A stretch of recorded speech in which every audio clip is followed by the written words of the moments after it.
Whoops.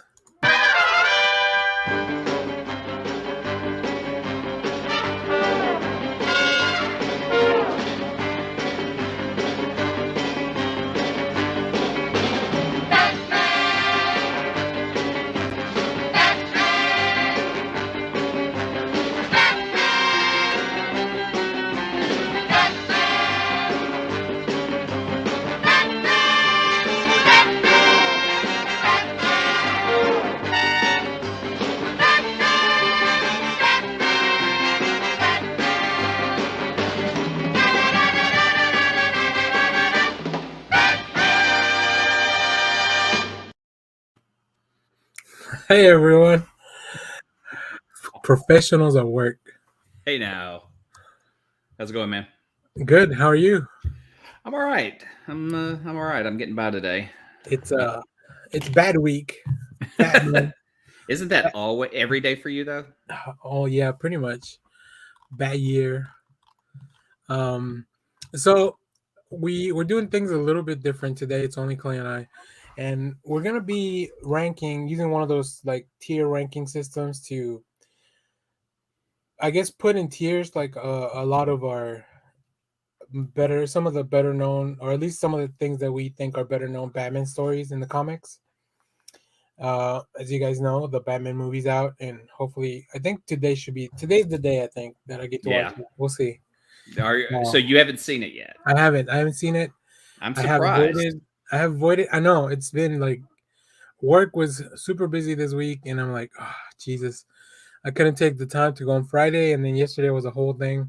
All I So see are tweets that are like, "This is a light spoiler," but and I go, right, "God right, damn, right. people just can't not talk about it." One, the other thing is like this movie technically came out on Tuesday for the fan Yeah. screenings or whatever. So like a whole bunch of people immediately saw it. Um, so yeah, but we do have an exclusive clip that I want to show everyone before we get into it. The hell are you supposed to be?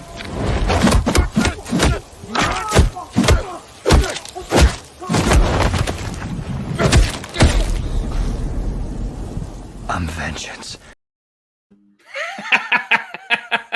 You like And adding those in there? I think I love the way Matt Reeves is subtle callbacks to old material. A little Batman Um, 66 reference in there. yeah, there's one I saw that and I was like, oh, why haven't I done this? I did one more. He's one of the guys I got into it with at the Iceberg Lounge. What do you think, Kinsey Moon Knights for the Penguin? All right, Moonlight's just a cop.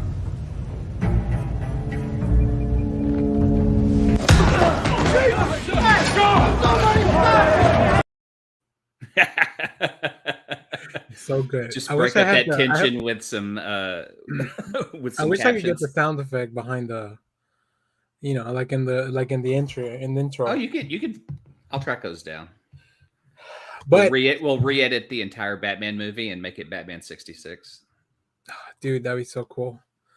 But yeah. While we wait, there's a lot of source material, I think. And before we get into the tiers, I did want to just chat, Yeah. or at least I was reading an article, and there are a few movies that obviously Matt Reeves as somebody who's I was talking to some people the other day. I was like, Gen Xers are really like on top of the cinema stuff right now because that's the generation I think of directors that got the stuff that like the stuff that's doing really cool things with the comic properties. Yeah. Um, so I can't wait to see what the next generation of directors does. But these guys I think they're nailing it so far. Yeah. I'm Uh, very curious for the generation of kids that are growing up with superhero movies, what kind of yeah, movies they're going to make. yeah. So I was reading an article where Matt Reeves talks about some of the films that influenced. So I wanted to see if you've seen any of these. I think I'm gonna do a watch of some of these movies. I picked up six. So here, let me show you. So Zodiac, David Oh, Fincher yeah. Zodiac. That's the first one. I think I've seen that as well. It's really good. Jake Yeah. Gyllenhaal, Robert Downey Jr., That's Mark one that Ruffalo. that's one that's when it's on, I will usually watch the rest of it. Yeah, same. Usually Because if I I'm mean, on Pluto flipping channels, it's on there a lot. it's just I was trying to watch it on Pluto, but I think they only have it in Spanish on demand. Oh, really? Yeah, Okay. So we also have. Oh, what is this movie? Clute? Shit. Oh, Clute. Clute. Yeah. I haven't seen that. Donna Sutherland, Jane Fonda. I don't know what that's about. You know what? I don't think I've seen that all the way through either. Yeah, so I think that's something that I'm gonna throw on the watch list this week. Mm-hmm. Track it down. Then we Now- have Last Days, which is I think it's based on Kurt Cobain's life. I did not like it. Did not like it at all. Turned Okay. it off. I mean, I remember trying to watch that and then just turning it off because it felt like someone interpreting someone's death, and it was kind of weird that's a film and that's considered entertainment. Now it came out in what 2005, I think. Yeah, it's pretty old. Yeah, Which maybe now that we're a little more far removed. I mean, you can see from the trailer that Matt Reeves is at least a Nirvana fan. Using Something on the Way as part of the trailer. Yeah. Next up, we have The French Connection, the Gene Hackman movie. Yes. I don't believe I've seen this version. I think there was a remake, if I'm not mistaken. Really? Maybe That's not. the only version I know. Maybe I'm thinking of The Italian Job. Yeah, The Italian Job was remade from the 60s to the early 2000s. Yeah. Then another Fincher movie, Seven, with Morgan Freeman and Brad Pitt. That one I've definitely seen. Definitely seen that one. Yeah. I mean, to me, that's like essential crime noir is Seven. Yeah, same. And last but not least, at least from this article, Chinatown, which I don't think I've seen. I know the clips and I've heard I know the quote of Jack Nicholson's quote and his nose and all that, but I don't think I've seen the actual movie. So I've seen the movie, and now I'm wondering how that fits into the Batman. Unless someone says, "Stop, Batman! It's Gotham." It would be just a weird sentence in that film. Interesting. I'll let you know if it happens. I need to get in the theater. I need to figure out how I can sit in a theater for this long. At least on this one, we know that it'll be out in 45 days. Yeah. And I think my big plan out is going to be Doctor Strange, and probably do a drive-in. That way I can sit in my own seat, bring some ice, sit and chill, and not have to worry about other people and stuff. Yeah, if you need to step out of the car, you can. Yep. That's a good call. I wish we had more drive-ins in the city, like within city limits. Yeah, I think Ennis is the closest one to me, but I'm in Mesquite, and the closest one to you, I believe, is out in Louisville. Mm-hmm. Yeah.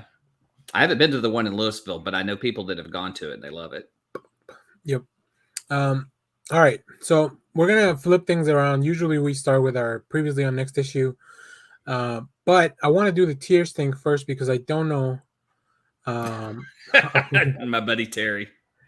It's so long. That's what she said. Yes. It is very long. So that's what Catwoman said? Maybe. Rob Pattinson is pretty. I think he's one of the. At least he looks like a taller Batman compared to everyone else in the film. Yeah. Like just from the shots on the trailer, right? Like compared to all the other actors, he's pretty tall. I don't know how he stacks up against the other Batman. Yeah, I definitely don't see him wearing a Batfleck suit that is more of the Dark Knight Returns type suit. Yeah, his suit in all the footage we've seen, like, is very sleek and Arkham Knight-like. Yeah, very, very like simple. Not a lot of gadgets, not a lot of other stuff, except for like whatever he's got in his wrist.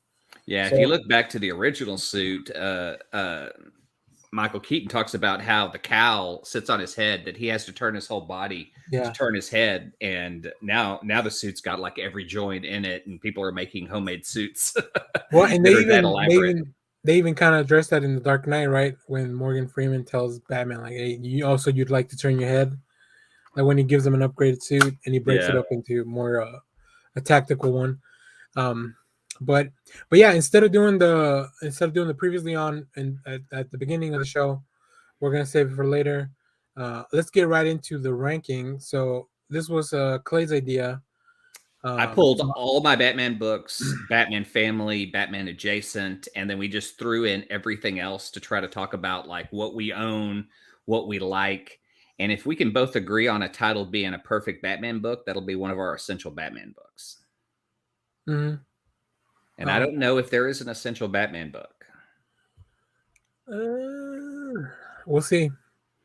You want to grab one of the titles and start? Yeah, let's. So real quick, I did want to touch on how the tiers kind of work. For Yeah. anybody that's unfamiliar, so the tiers kind of started with fighting games, right? I think that's where the like people that would play fighting games like Smash Brothers and stuff like that, they would rank the characters in these tiers. So the top tier S, which is weird that S is at the top, but that's like the most consistent. Like and like Clay said, in our case, it'll be like essential, what we consider to be essential reading. Then everything else from there kind of integrates into like the school grade that we think, like very similar to that. So like A could be like, way above average, not quite essential, but also like really good. B, I would say maybe that's where our good stuff is. Just the big meat of it. C is something that maybe misses the mark a little bit on like Yeah. how good it can be. D would be stuff that maybe we don't like. We read it, but don't really consider. I don't know. Maybe revisiting or even recommending it to someone. Yeah, I don't know if I have any D material in here. Oh, I have one. Oh, really? Well, Oh, wait a minute. I do have one. Yeah, that's right. I that's do why have one. when I sent you the stuff, I didn't just pick my favorite stuff because I thought that would be kind of boring. I Yeah. just grabbed. I went on Hoopla and I just put in Batman in the title, and whatever came up in the first page, I just pulled it out, sent you a screenshot. Well, whatever pulled up that I had read. I don't Yeah. want to. I don't want to talk shit about books I haven't read. So that's the other thing, right? Clay and I both put a list together, so we may not have read everything. Yeah, that's going to be the tough part is if I have a book I truly love and you've never read it, we can't get an essential book out of You just got to convince me, I guess. it.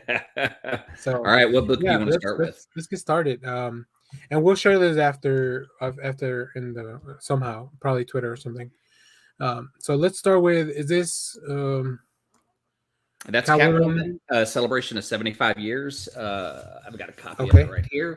It is just all the stories from the beginning of Catwoman to now, and it's like produced really well. I'm trying to remember the year it came out so that you know what year or the last year the stories are in. Yeah, the oldest story in here is from 2014, and it's from a Catwoman story. But we got Paul Dini. I mean, this goes back to the origins. This goes back to the early days of Catwoman.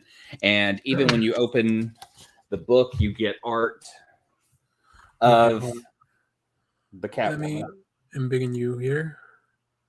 Oh, that's cool. Yeah. I mean, it's really a nice book in how it's put together. The cover art by Adam Hughes. All the different stories that are in here. I don't know how they were picked. But then again, here is the hardcover under the sleeve. That's really nice. Some of the old art. Oh,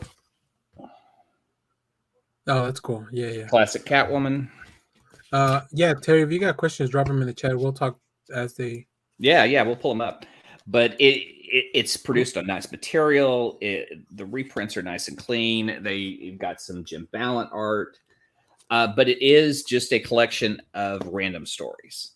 That's the Okay. So my initial gut says I haven't read it, so I want to put it at C only because I haven't read it. But you can talk it up if you. You know, what do you think?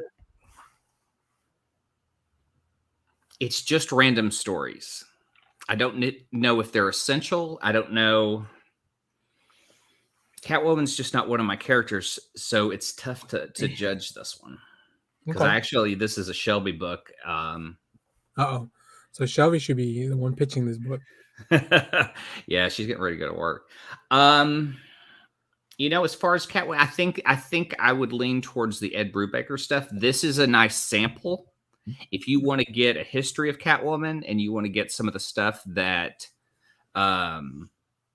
they pulled and produced out of this, it's a good, it'll meet the expectations of some of the older stuff, which is not, I mean, sometimes it's campy, sometimes it's weird, sometimes you have a cat person as Catwoman. So it just depends on your taste. It's really hard to say. Like, to me, I love like the crime stuff. I love when Catwoman and Selena Kyle are just stealing from the rich and doing whatever she wants. That's this is just a collection of random stuff. Okay, Cool. So we do have a question in chat. Which version / take on Batman do you respond to in a personal way?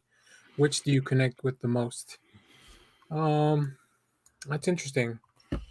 I mean, I want to say Adam West because that was my first Batman. Yeah. Which not a lot of people, pick Adam West as a Batman because you see all these memes going around saying who's your Batman, and he's never a part of that list. Which is weird. Yeah, but that's like what I grew up on, So to see Adam West as Batman, that's like me being a kid again and watching Batman and George Reeves Superman back to back. Yeah. I would have to say and I'm really not going live action or anything, but from the comics, it has to be the Snyder Capullo Batman version of the character. Yeah. And it really is because it's really a personal hook because which can kind of lead us to the next thing. I'll just skip over to this one. Yeah, I went to media. I didn't go to what version in the comics. And I mean I can talk about that one too. So this right here, this is when I got into comics, like really got into comics back in 2012. And I'm talking about like when I started collecting and all that. So this was essentially to me my first full deep dive into Batman. I had read all the Batman stuff in the past before because I had read some other comics, but New 52 Batman, Court of Owls, which is right here, which I'm putting on the A tier, but you can try to talk it down. Bump it up. Oh, I think so? This is an S tier book. I think to argue that point is, I mean, everything in that story hits. The art hits, the story hits. It's New 52, but they keep the essence of Batman and introduce Court of Owls. And he does it in such a great way that I feel like you can pick this book up and just know who Batman is and get so much out of it. So Court of Owls to me, I mean, that really is probably one of my favorite books in the past.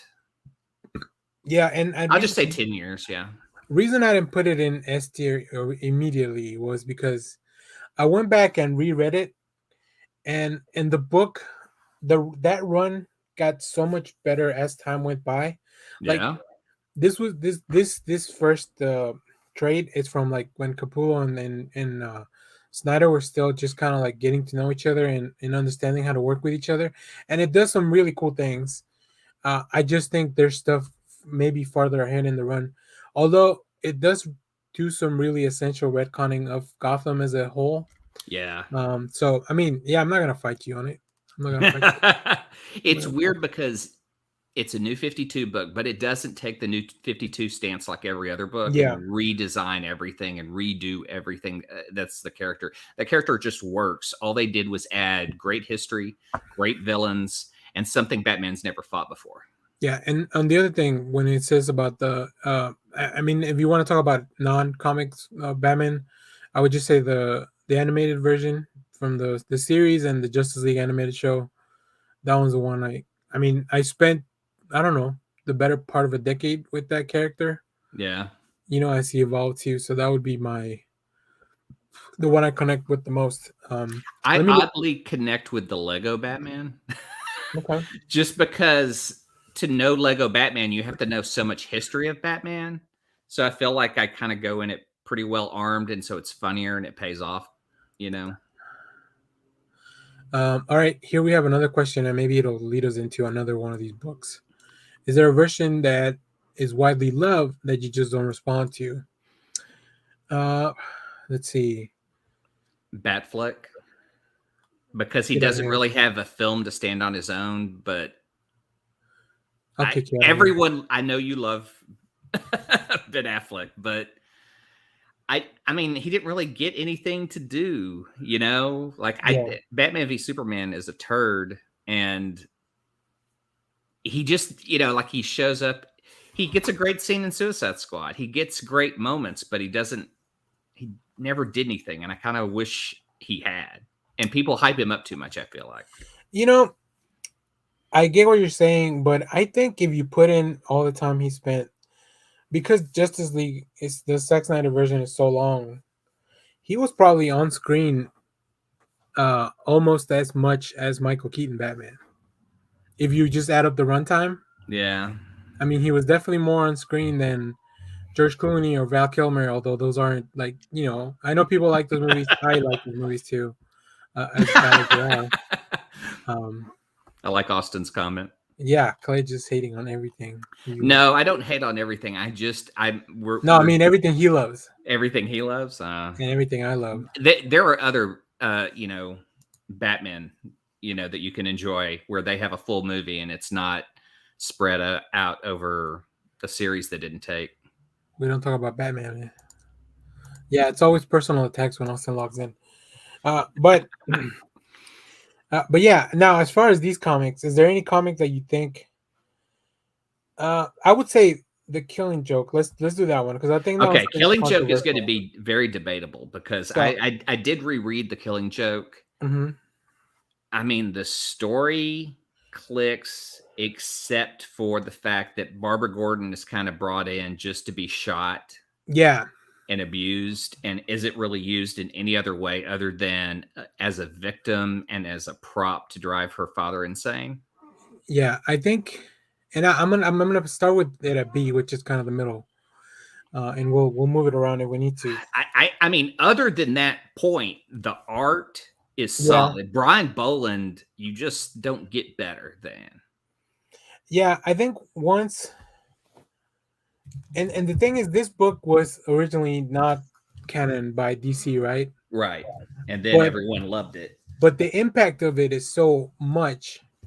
And even the, I guess the themes of like even one bad day. Hold on, Clay. Yeah, I don't know if you can see this, but this is without the book cover.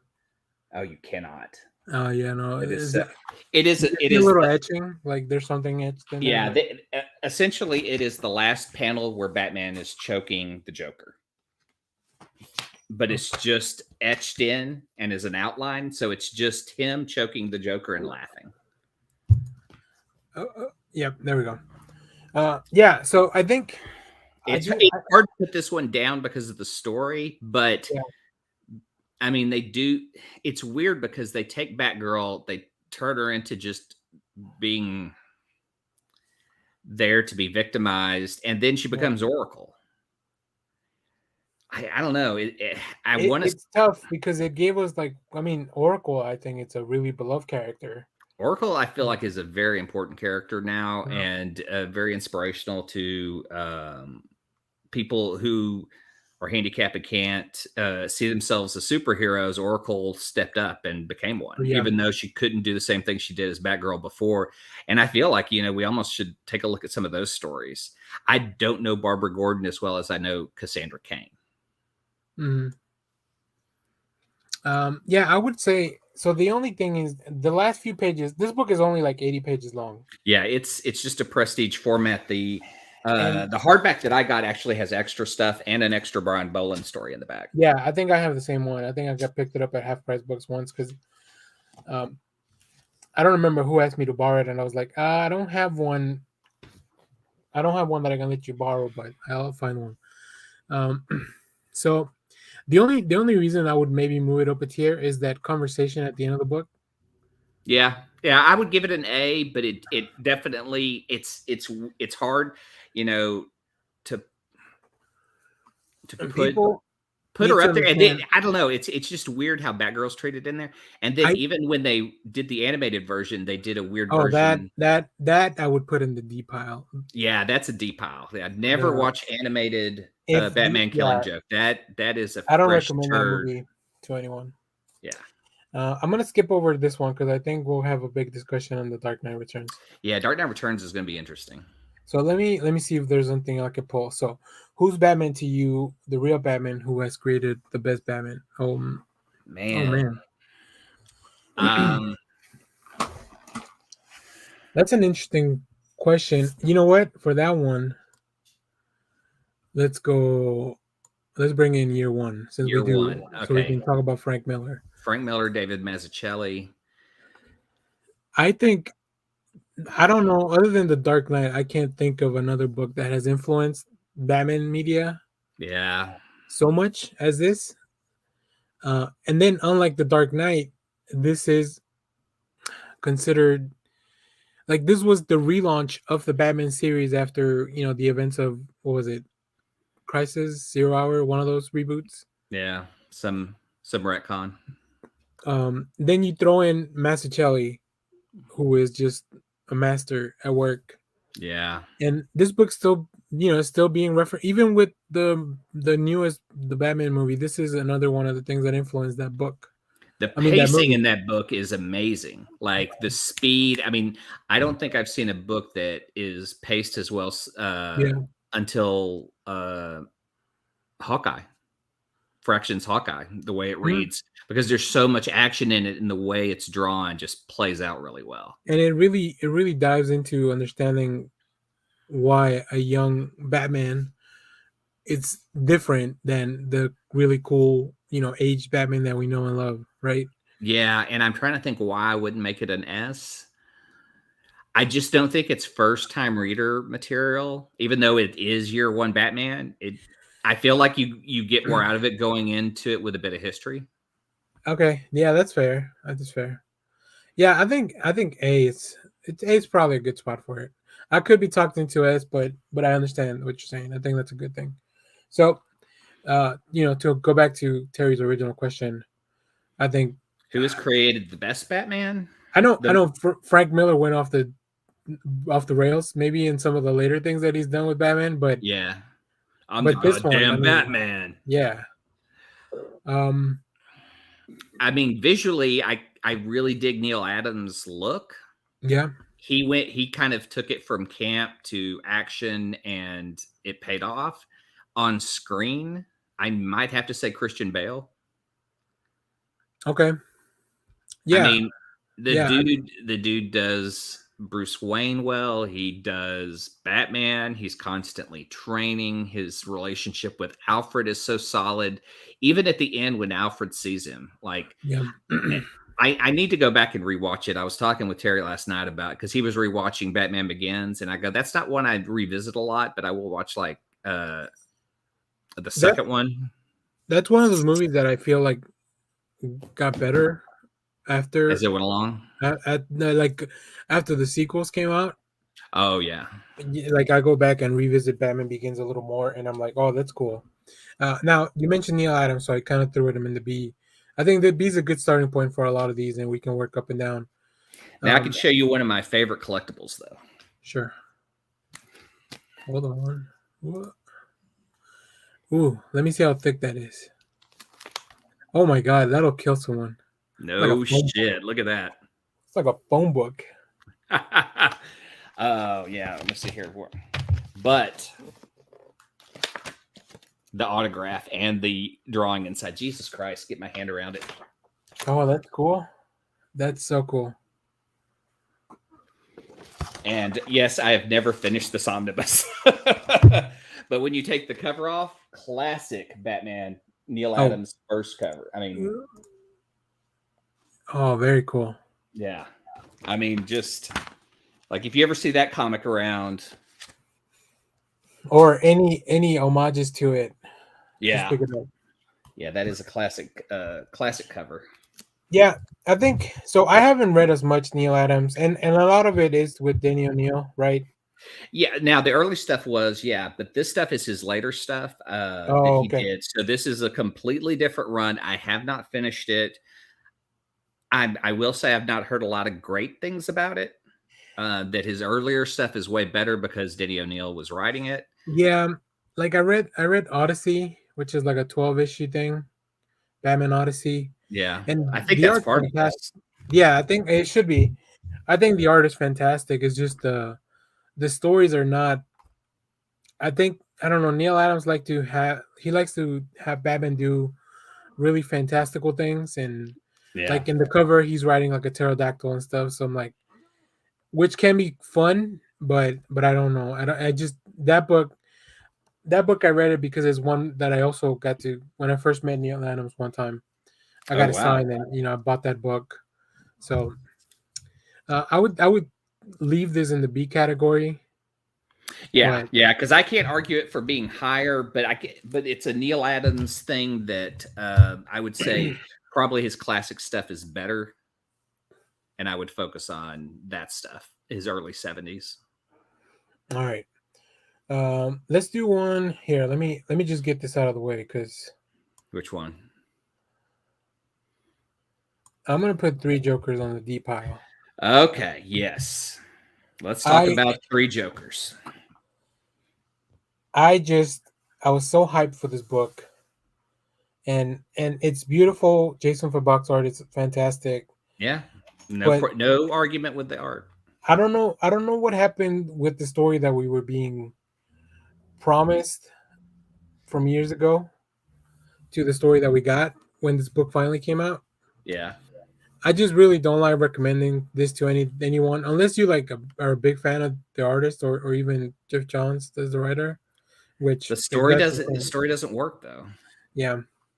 And I It know it's Black Label and it's like it's not supposed to be canon or whatever, but originally it was meant to be. So like I don't know what happened. it doesn't click. I don't know. I just didn't. I don't know. Yeah, His Jokers didn't feel. it felt like it was like he could have picked more interesting versions of the Yeah, I don't Joker. know. It feels like he's missing it. Like when I Yeah, read it, I just was like, I didn't get the take. I don't know. and there's a whole weird thing of Red Hood and Batgirl hooking up, and I'm like, okay, I don't know that we needed this piece of it. Yeah. So yeah, that one I don't recommend. I don't recommend much. Um. So yeah, there it is. Yeah, Austin. Uh, Where's your take on three Jokers? oh, he probably loves it. We're shitting on the book he loves the most. All right, let's see. What is This that? is I Batman think Inc. Grant Morrison Yeah. Incorporated. Batman Yeah. Incorporated. Grant Morrison's. I have struggled to get through that book. And I Okay. love Grant Morrison. I have not finished it, so I wouldn't. I don't know. I really have had a hard time getting through it, and I don't get the gist of Batman Inc. as much as you do because you've explained Yeah, it to me. yeah. So Batman Inc. real quick is Batman put in after Batman was dead and came back in Grant Morrison's run. Batman came back and figured that he wanted to recruit heroes from around the world, incorporate them, and put Bruce Wayne's money behind it so they could affect change the way he's trying to affect change in Gotham. Since he wasn't really needed in Gotham at the time because Dick Grayson was being Batman, he focused on doing this. So I think there's a lot of really cool. I do like the aspect of like incorporating Batman from all over the world Yeah. and bringing in new characters. But this kind of gets into something that I think happens after Grant Morrison's been on a run for a while, and I think it happened with X-Men as well, where Grant Morrison loves making new characters, Yeah. and they're really good at making new characters. But at some point, it kind of gets out of control, and you need to dial it back. So this one's definitely not a beginner book at all. Oh no. You need so much going into this. I think kind of like the Catwoman. I think there's an audience for it. So I feel comfortable leaving it here. I think either B or C. But it's not something I would go around recommending Yeah. unless you're like, I've read everything Batman that I can. Do you have anything else that I might be missing? Then I would be like, well, have you read Batman Inc? But like I said, it has nothing to do. I think Grant Morrison was teamed up with fantastic artists throughout the run. Not because it's not just. I think it's a rotating group of artists that kind of come in for each of the Each. different factions and category and characters that are introduced.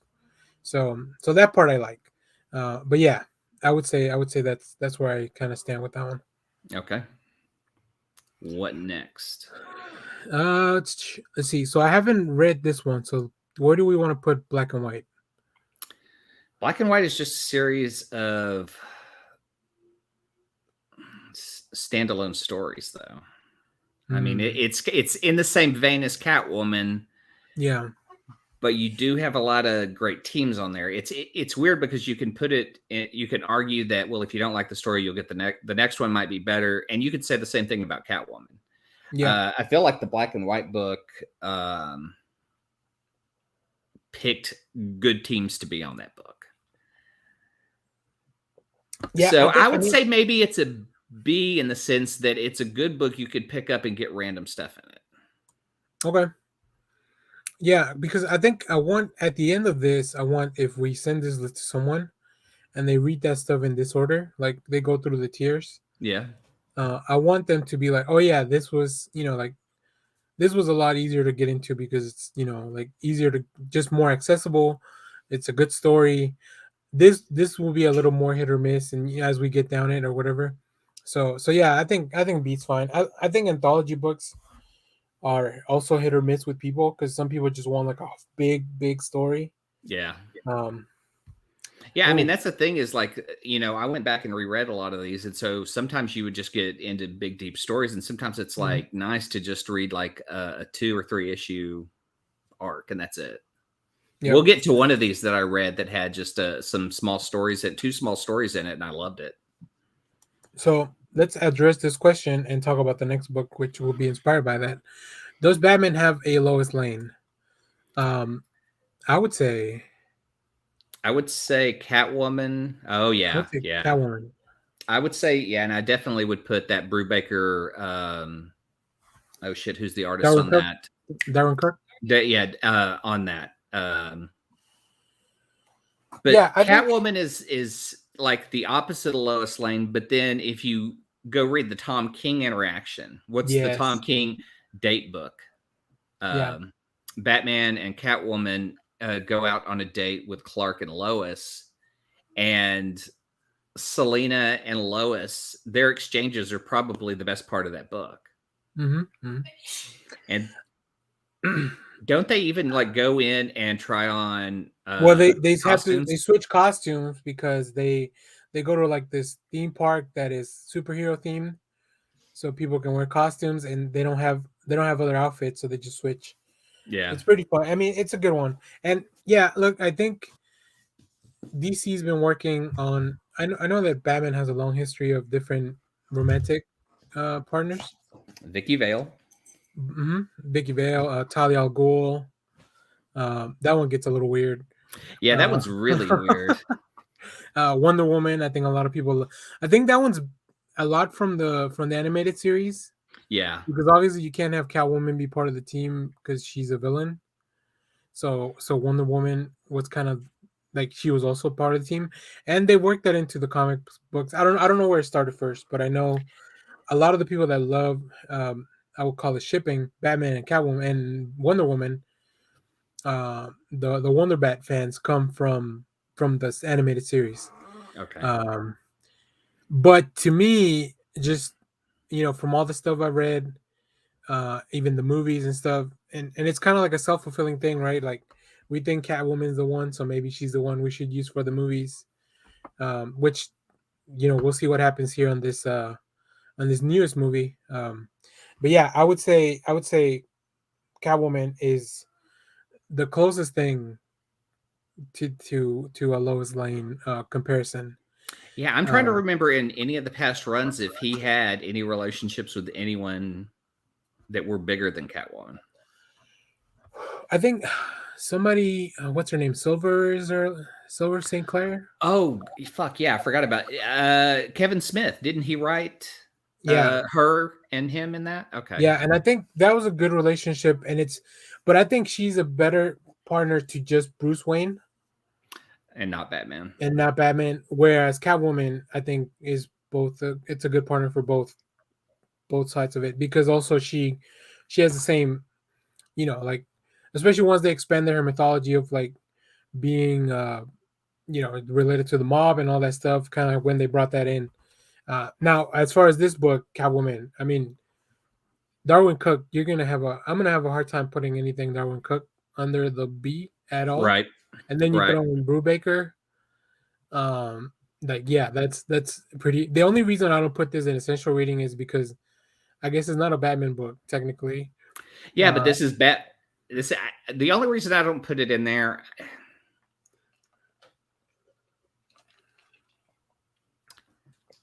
I don't know.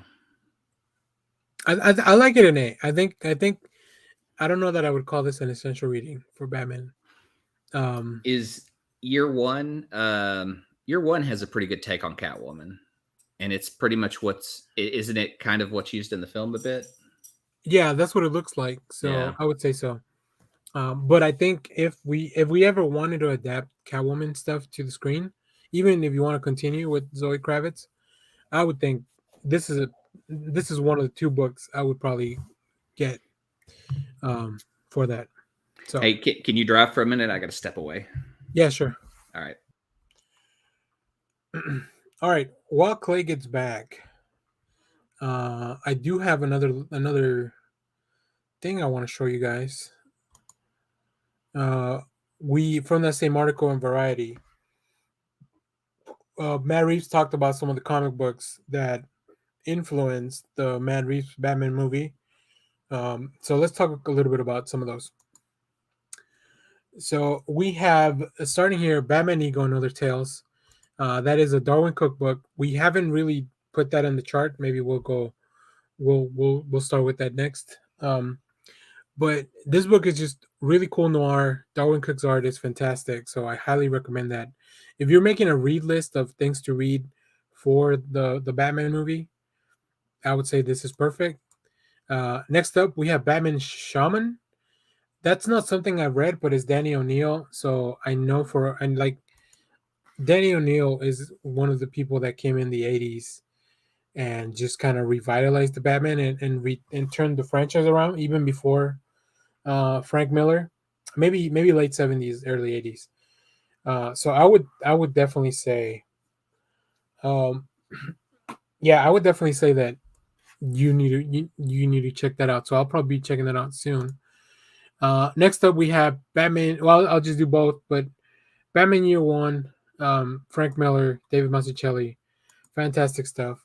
Now, Batman Year Two, I haven't actually read, so it'll be interesting to go back and check that out. And then the last one here, Batman: The Long Halloween, which I think we all know that book inspired. It really has inspired a lot of the Batman movies. I know the Christopher Nolan movies were um, big inspiration for a big inspiration was Batman: The Long Halloween. It's a 12-issue series that does have some follow-ups, and we'll talk about it in the charts here in a moment. But I think that's something that you definitely want to check it out. So if you're looking for Batman comics to read that maybe give you a little bit of a feel or a flavor, or if you watch the movie and you think those are really good, if you like the movie and you want to get some more stuff like that, I would recommend these five things: Batman Ego and Other Tales, Batman Shaman, Year One, Year Two, and The Long Halloween. Now, while Clay gets back, I guess I'm just gonna keep working on the tier list. I don't know if he's read it, so I'll go with Batman the Imposter, and I'm actually gonna put this on the A tier. This is a book by Matt Tomlinson, who's one of the writers on the Batman movie, and with art by Andrea Sorrentino. And it's just a really cool Elseworld story. Like this, I would recommend to anyone that even if you just know who Batman is, I would pick this because I don't think that you need a lot of story to get back into this. The premise is that there's another Batman in Gotham, and they're killing people. So Batman's got to figure out, how to deal with that. But also, this takes place very early on Batman's career, so he doesn't have the full trust and support of the police as he does sometimes. So I would recommend that. Now, another book that I'm gonna do on the tiers, and I'll check with Clay once he gets back. Um, is Batman the Detective. Hey,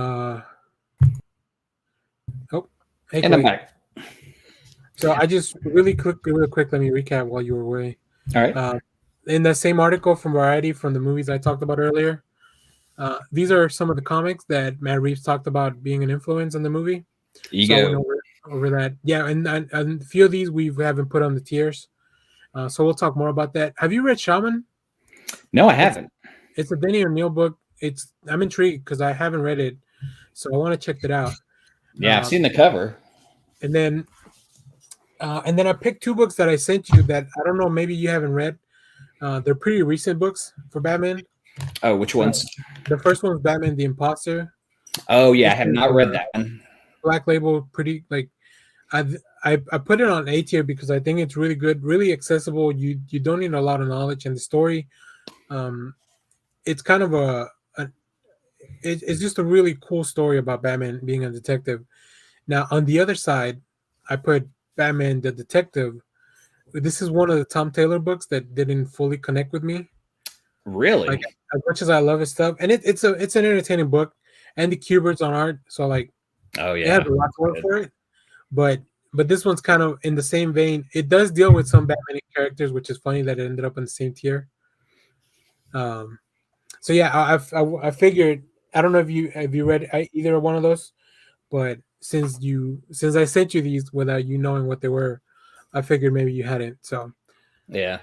I just went on some of those. I didn't want to talk about some of the ones that you put on the list without Yeah. you being here. Some are just screenshots literally from my digital library. Cool. All right, so what's next? Let's talk about Ego. We did that one for Comic Book Club. Yep. And it's a short story followed by a few standalones. Mm-hmm. But it's Darwin Cook. So and that the reason I put it on the B column was because it was not because this book, like you mentioned, has other stories in it yeah, that I don't think are as good as the main Ego story. right. Yeah, you're pretty much paying for the Ego story and some other ones they dropped in, but you're getting Darwin Cook art, so I really consider that a big win. Yeah, same. So I think does this look good here? Oh yeah. All right, cool. Let's see. Is there anyone you want to in particular you want to point out? Well, I see that I put in Kingdom Come twice, so Yeah, there's a few that are said that have a couple times. I want to say Kingdom Come. Man, see, my gut reaction is here. Yes, but you need some back knowledge going in there. Yeah, I don't feel like you can pick up Kingdom Come as a brand new reader and it makes sense to you. Yeah, no, I don't think so either. I think it's definitely you need to have a little bit of DC history under your belt to make the book more entertaining. I still feel like you can read it. I mean, it's Alex Ross, so you're getting an aged DC universe from one of the best artists in the business. Yep. You're getting an incredible story from Mark Waid that spans the planet and the universe in what happens. I guess this is postmodern superheroes, postmodern. Yeah. Okay. And the story clicks. I mean, shit, just seeing an isolated Superman who has failed or a Batman who's been defeated who won't fail. He won't let his body fail. Oh, yeah. And then all the little Easter eggs in there. I mean, shit, it's an A book, but you have to kind of go in with some knowledge. Yeah. No, I completely agree with everything you said. So I think that's a good place for it. Let's see. Let's do another Grant Morrison book. Ooh. Arkham Asylum. Okay. I reread this, and I definitely think it should be an A. And I'm going to say an A and not an S because you have to kind of go in with knowledge. It's not traditional artwork. Dave McKeon stuff you won't get anywhere else other than like Sandman. You won't get in a traditional superhero story.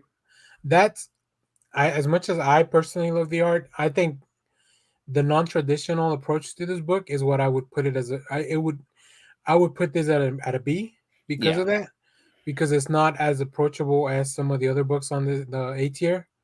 That doesn't mean that I don't think it's I don't think it's good. I think it's actually if the next Batman movie was based on this book, I would lose my shit. But it gives you the history of Arkham, which is very cool. It gives you a Arkham that's controlled by the Joker with staff that are even staying inside Arkham, and just these nightmare pages. Yeah, it was tough to get into the first time I went into it. Okay, but I tried again after a few years. So yeah. I mean, after rereading, I mean, there's a reason I own this in hardback. Also, at the time, I mean, I'm looking at all these books.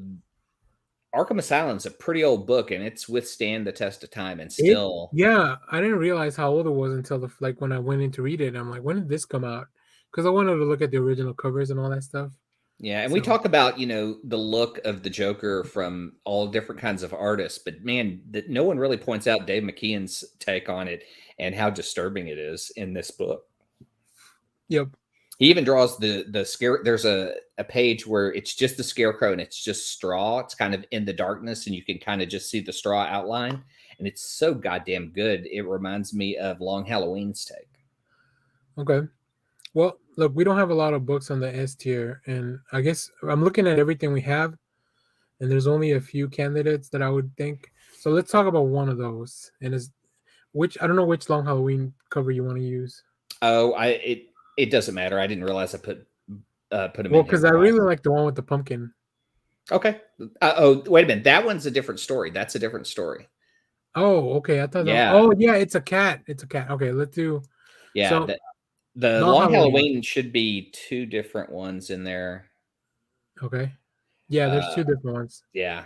And so I have the Absolute Edition. I love Tim Sale's work on this book. I mean, splash pages of characters that are out of costume that still look fantastic.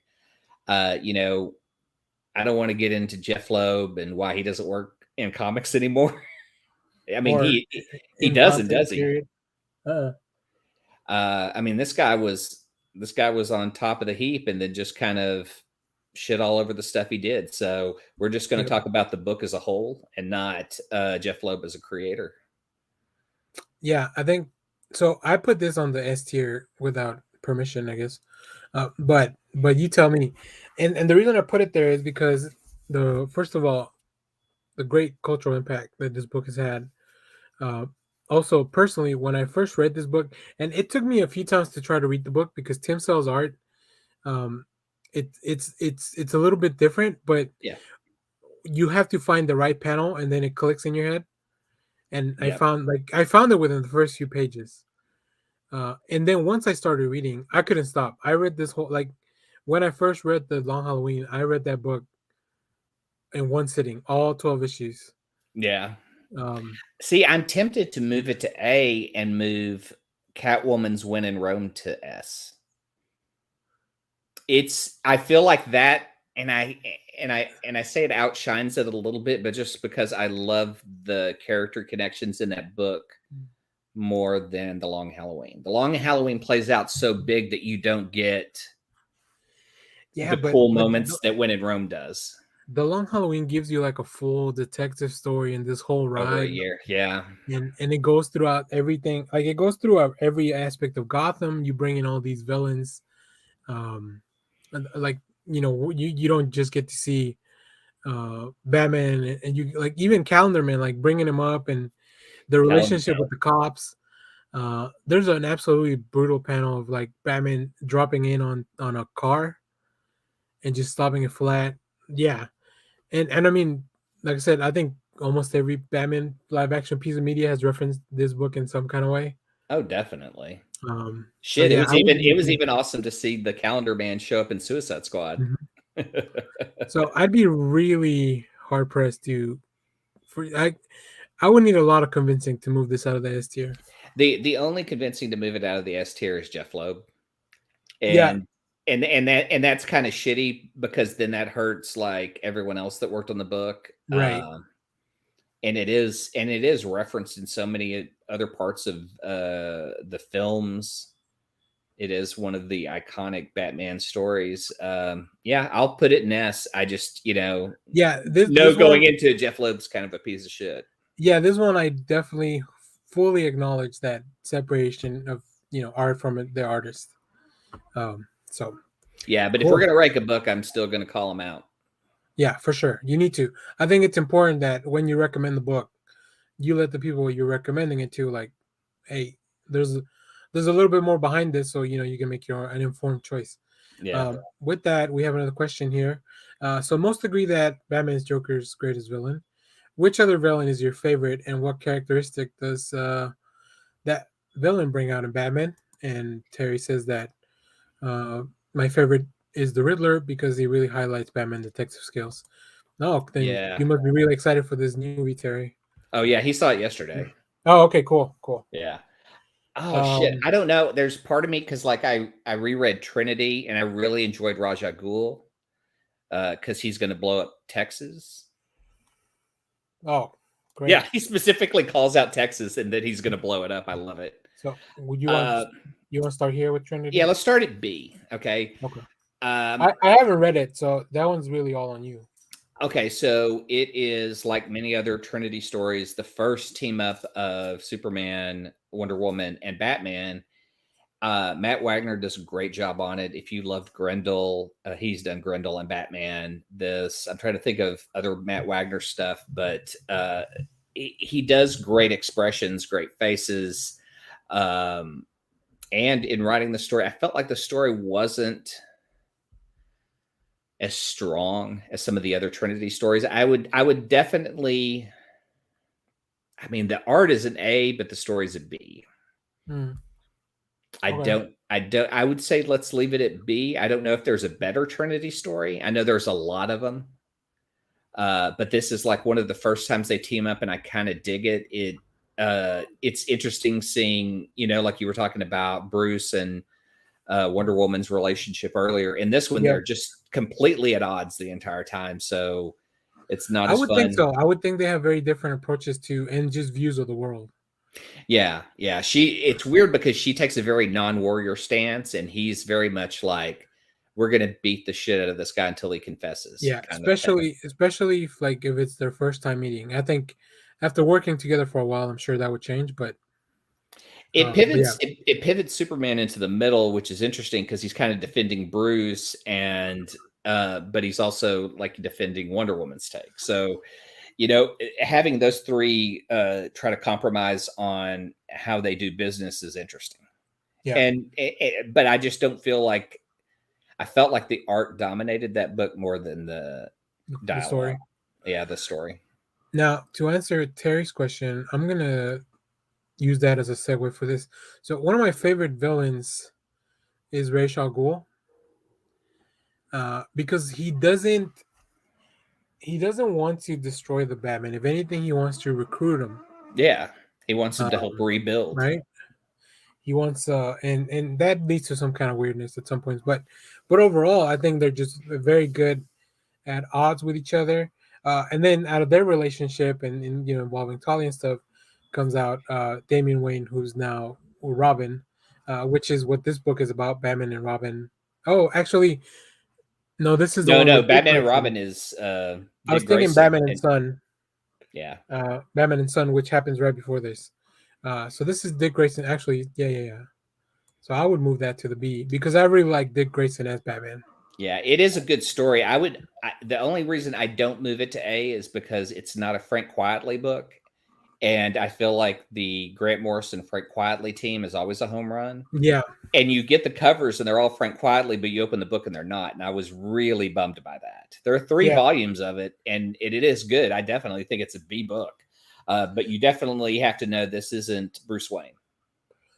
When I was working at Toys R Us years ago, my manager had a stash of because Toys R Us sold comics. I didn't know that, so he had a whole bunch. He had this whole run like in under the desk, and he would just read it as when things were slow. Oh, yeah. Yeah, so that was cool. Like I remember it a lot because it was this cover that was at the top, them in front of the Batmobile. Yeah, but I like this book a lot too. But yeah, it's definitely kind of disappointing that you open it up and it's not Frank Wiley. Yeah. Um, I keep going back to the Killing Joke for Terry's question because that to me might be the best Joker Batman book because he goes to Joker trying to resolve their problems, and the end of the story resolves their problem. Like but do you Batman's have trying one? to be ahead of the curve on this. Do you have one that's not Joker? Fuck. I mean, here, look to segue kind of more into this list, and I'm gonna start with this book here on C. Nightfall. Yeah. Nightfall. And now when I pitched Nightfall to the list, I was only talking about the story, the first part of that story, because we have Nightfall, Night Quest, and Night Vision. I don't remember the third part what it's called. Yeah, but But there's this like is 3 omnibuses of mhm. Nightfall. There's a lot to that series, so that's one I just can't, because there's just too much. Yeah, but if you read just the part of if you find the book that only contains The series Nightfall. the series of Bane dismantling Batman for a week, eventually leading to him breaking his back. And that's the reason I put it on the C tier, because I think the story's good, but you're right, it's kind of jumbled in with all this other stuff that's going on at the time. But I think the story's good, the art's good. I think this covers like this image is kind of iconic. Is that the best Bane story? You know, I'm gonna say yes, only because the Tom King story with Bane is purely based on this Bane. So without this Bane, that story wouldn't exist. Yeah. So yeah, but You know, but as much as I like the book, I think Nightfall, unfortunately, because of nightish shenanigans, as I like to call them, would stay in the C category. you know, two books we haven't gotten to, the Joker and I forget what. Oh, this is Batman Noir. Okay, so let's do Batman Noir because I haven't read that one. And Killer Croc's in both of those. Okay, and it's an interesting take because Brian Azzarello does Killer Croc as kind of a higher level street thug. You know, he's kind of over some people, but and he's interesting because he's just all muscle. Like he's just, for Batman to defeat him, it is just about strength. Croc has no other intentions other than just his own. Mm-hmm. And if Batman's in the way, to squash him. That's it. Cool. And he's just a quiet criminal in these. He's just kind of like, in one, he works for the Joker. And I don't know. I mean, like So I'm gonna recommend to you, whenever it comes out collected or in Hoopla or whatever, Robin and Batman, which is the new Jeff Lemire book with Dustin Wayne art. Yeah. Killer Croc's a big part of that, so I think you'll enjoy the book. I almost want to move this up to an A, but you haven't read it, right? You haven't read? I haven't. No, I haven't. So I can't. I'm gonna trust your judgment on this one. Well, surprise! I love this book so much that I own it in hard copy. So when you come by to pick up the other stuff, I have this book for you. Oh, cool. Yeah, I didn't realize I own it 3 times. That's I bought crazy. it digitally, and I can't remember where I found this one, but this is like the a bigger edition, the deluxe edition of the story. Oh, okay. And then I own another hardback of it that's just the Noir City story. Yeah, I know they reprint this one a lot for sure. I see it all the time. Yeah, Eduardo Rizzo's art is very gritty and dirty and fits with Azzarello's words so good. I'm tempted to move it up to an A, but you kind of have to know the characters going in because they are different versions. You know, they're just street thugs in this. I mean, Azzarello turns all these super criminals into just street thugs in his stories. He adjusts it for the crime, and he puts them into a mafia leader style, you know, like who works for who kind of thing. Yeah, and it pays off. All right. Well, speaking of Azzarello, let's do Joker. Now, where do you initially want to put this? Because I have an idea for where I want to put it. You want to put this in A? I want to put this at A because the only reason keeping it from an S is you kind of have to know the characters going in. You have to have a little backstory, and this is a pure crime story. You go in with Jack Frost, or no, it's not Frost, is it? I'm trying to remember the guy. Oh, the henchman. Yeah, is it Jack Frost? Maybe that's what he calls him. I don't remember. Yeah. Anyhow, that he is the guy in charge of picking up Joker after he gets out of jail in this book. Yeah. And it's neat because you go through the whole journey as his henchman and driver, but you're with the fucking craziest man in the world. And so you don't know, at times you're just watching him be crazy. And then there's a part of the book where you're now a part of it. You're a part of the crazy. Because you don't know which way he's going to go every time. I think this Joker book is just fucking solid.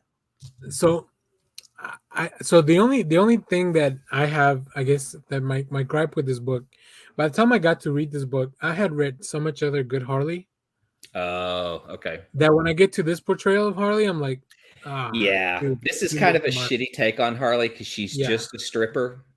yeah, and it's just it feels like it could have been utilized more. And I know this book is supposed to be Joker centric, but then don't have like I feel like Harley was But just there because of the name. yeah, but doesn't she also help Joker rip the skin off this guy? Because there's a part in the story where there's a guy they're trying to Yeah, deal with, and they skin him alive and put him on stage. And then you see Joker and Harley yeah, backstage together. So I wonder if they both did that to him.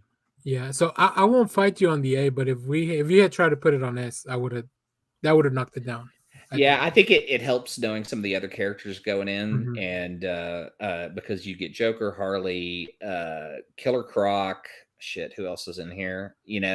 But it's all street level crime. It's not the Yep. crazy gadgets and stuff that are typically in a superhero book. And Brian Azzarello does crime like no other, man. I mean, this is the 100 Bullets team. Yeah, I think Well, as no, a no, no. I'm sorry, Rizzo. Rizzo, yeah, This was the 100 Bullets team. yeah. Oh yeah, this is Bermejo, Yeah. who also worked on Damned. So let's talk about Damned. Have you read Damned? I have not read Damned, and it's Okay, not because of the bat pole. dude, this gave me one of my priciest comic books now. Really? No, How much is Damned going for I think it's the? going for like $100 if you have the, and I have two of those, the with the bad wiener, because I have the variant cover. But I'm gonna put Damned. I wanted to put it higher, but because you need that cursory knowledge, it's not supposed to be a sequel to Noel, but Yeah, it kind of is. But the book is pretty solid, so I'll put it in B. Lee Bermejo's art that you can't really fail. he knows how to Uh, draw a dick. he knows how to draw everything, all parts of the body. So, but yeah, I think that wraps up our Azzarello books. Yeah, Yeah. I love Azzarello and his Joker book, man. Rereading that was such a treat. All right, let's quick hit a few of these before we get into some of the last ones. So we'll save Dark Knight for the last one. Okay, Have you read Gates of Gotham? no, Okay. So I think it's a fun book, but it definitely is a little bit disconnected. This came out around the time when everything was going to transition into the New 52. oh, okay, But you have like this book is co-written by Kyle Higgins and Scott Snyder, who are two of the biggest comic writers now. So I would definitely go back and recommend reading this, but Kyle I don't Higgins, think it. really? Hmm? You say Kyle Higgins is one of the biggest writers? I think so. He's doing big things over at Image. He's got his whole superhero universe with Radiant Black. Oh, I'm thinking that he was just doing books because didn't he just pick up the Power Rangers book? He finished Power Rangers a little while back. Okay. So that's kind of what kind of launched. Yeah, dude, there's so much stuff going on at his super massive verse. See, I don't Uh, know it, so then yeah, yeah. well, you might Well, need I to definitely educate me on recommend it. that. I highly recommend those series. Um, so yeah, I would put that there. What about Batman Earth One? You It's Gary know, Frank art. it's Gary Frank art, and that's the best I would say. But it's Jeff Johns' story. I would say the story is definitely better than Three Jokers. Yeah, the art's better.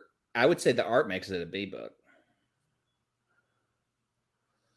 Okay, I won't fight you too hard on it. Okay. And it is a standalone story because you can start here. It's a good starting point. Yep. There's only three. All right, what about White Knight? I think I know where you want to put this, but I want to put that as an A. yeah, that's what I thought. I I mean, agree. beautiful art, fantastic story, a different take on Joker, Harley, and Batman against each Yep. other. And I love that book, man. I Yep. mean, as much as I talk about Azzarello and the need for gritty art, that art matches perfectly with the story. Cool. Now, is this Hush? Yeah. Okay. Now, my gut says Hush should be in the S, but you tell me. This is one where I'm going to say something that people are going to hate.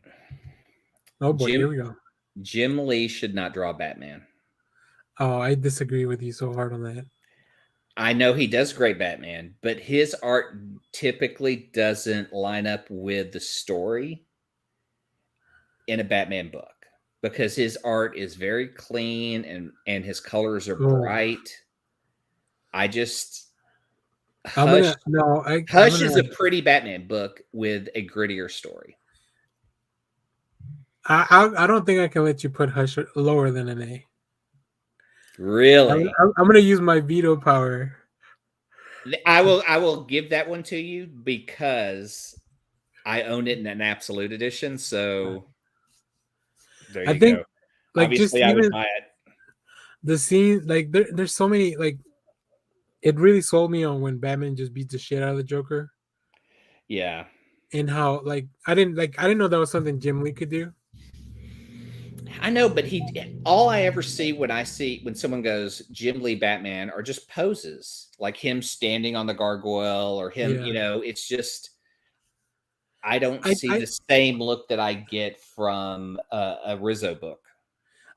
well that's true. That's definitely very different. I think the main issue is that because of the I guess the appeal of a Jim Lee art in from then now that he's kind of been overexposed and like there's just so much of it and like almost every book has a Jim Lee variant, Yep. or at least it did for a few years. Then there's the whole New 52 where because it was so secret, he pretty much had to redesign everything, and obviously not all the characters fit Jim Lee style. Um, but I think at the time, if you just kind of put yourself back at the time where this book was happening, Yeah. I mean, it was that's exciting to kind of get Jim Lee doing that book.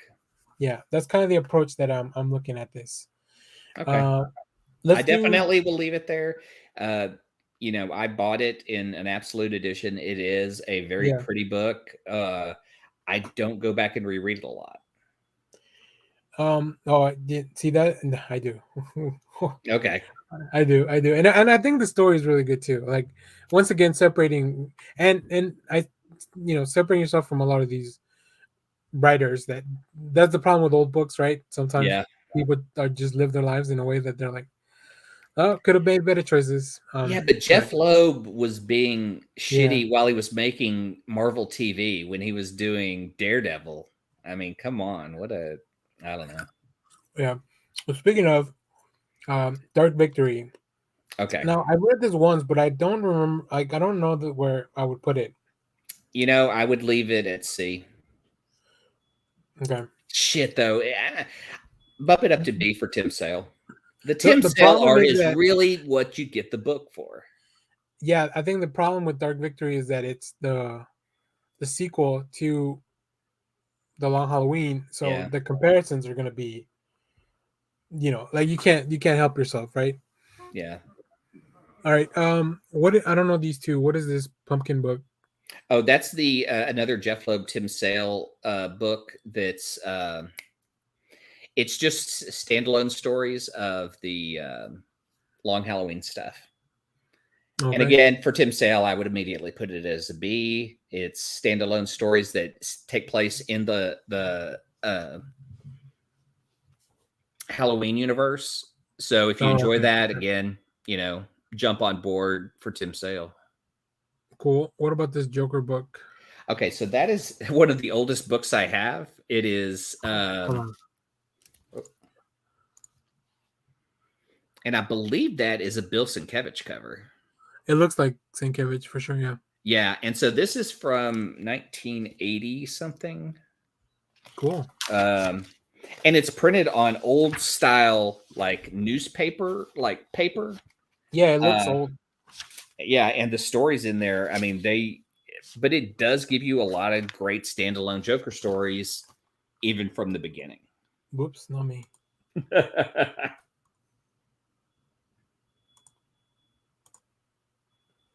Oh, okay. So just collect. It's a big collection.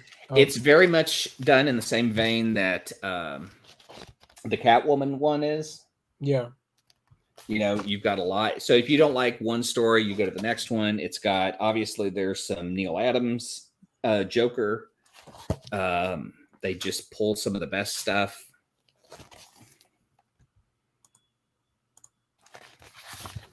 Yeah. And what does the cover look like underneath? Just a plain old text. Cool. So, based on that information, I would say, to be fair, with some of these anthologies, we would put it in the C category. Yeah, it's a C. It's good stories, and if you don't like that, you can go to the next one. But they are a lot older, so they don't tend to be heavy crime stories. They tend to lean into the heavy superhero stories. Yeah. All right. Let's talk about the Dark. What is it called? Dark Knight Returns. No, the other the Bruce Timm book. Oh, A Dark Knight Story. A Dark Knight Story. Yeah. That is an A. I agree. We did that for Comic Book Club. Paul Dini tells a Batman story that takes place in the real world because at the time he was doing Batman the Animated Series, and he got mugged and went through some shit, and he ties it into a Batman story really well. Yep. I really recommend it. It also I almost want to put it in an S. I mean, I won't fight you too hard on that. I think the way he uses Batman and his work with Batman to deal with his trauma, yeah, I think it's very interesting. The art is fantastic. This is also Rizzo, right? If I'm not mistaken. Yeah. Yeah, you know what? I don't have a problem with it being an S. All right. All right. So these are all duplicates except for Dark Knight Returns. All right. Clyde? All right, let's debate this. Frank Miller, Dark Knight Returns, is it an S? It has been one of the most influential books. It has inspired so many of the films. And I mean, if you go from that book, that book sprouts Azzarello's take. I feel like that book gives you more of the crime stuff that we've gotten. I mean, even if you look at what was going on at the time, there was a period where Brian Azzarello, Ed Brubaker, Brian Michael Bendis, and I can't remember who the fourth writer was, were all crime writers who came into comics. And I feel like they came at it from maybe this book. Yeah, I'm going to have a hard time.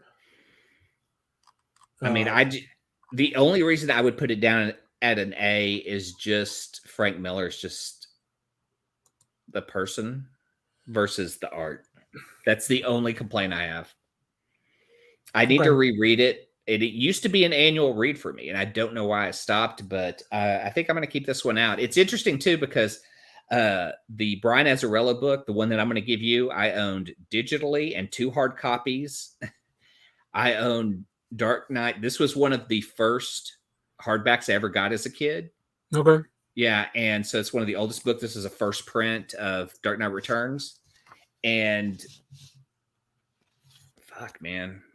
I think it's an S. I mean, yeah, look, and I'm gonna quote Ben Affleck here, or Batman. It's the Gotham in me that wants to put it as an S.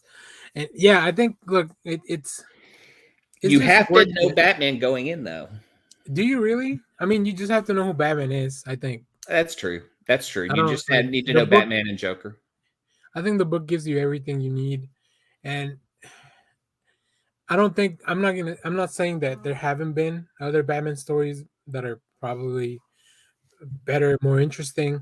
I just think you have to add in context, at least we're adding in context for this tier, like if there was some cultural impact to the book. And its place in time. So yeah, man, I'm pretty happy with our list. I think it looks good. I'm sure we missed a lot because obviously there's been a lot of Batman comics, and we can definitely revisit this or maybe just even take this same list and have Josh and Kyle pick it apart.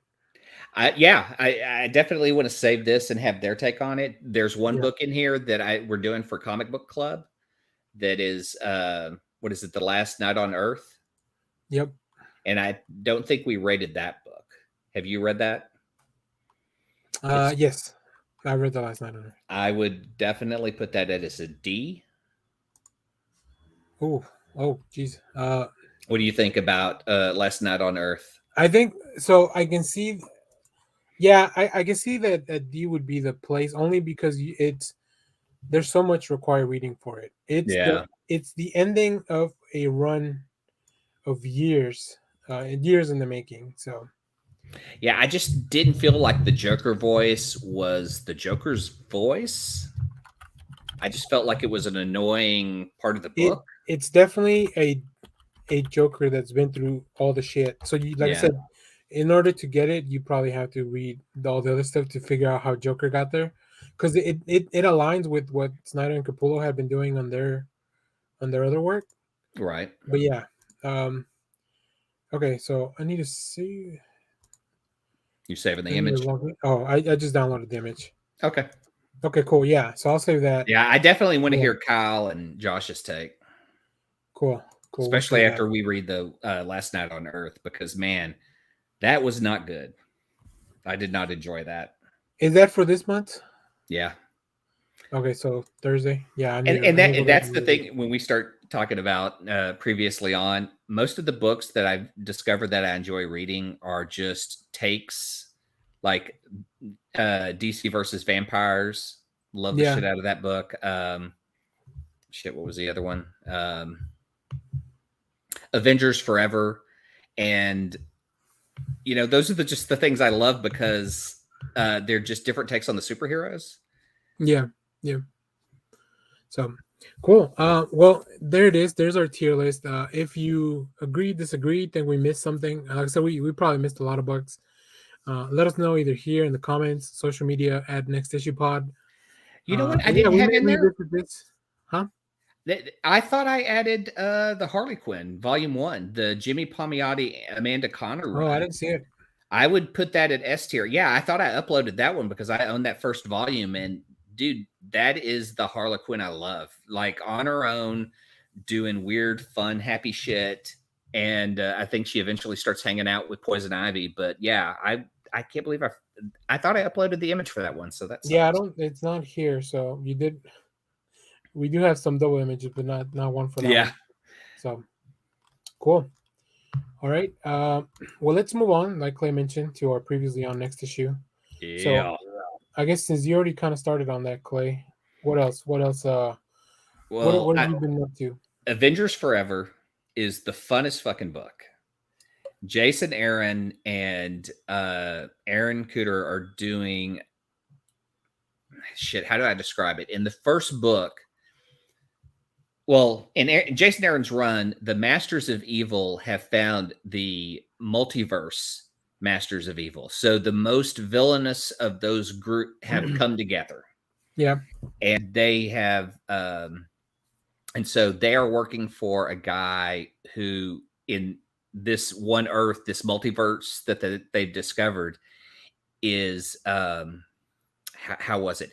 Thor was never born, but Odin died wishing or empowering Mjolnir with vengeance.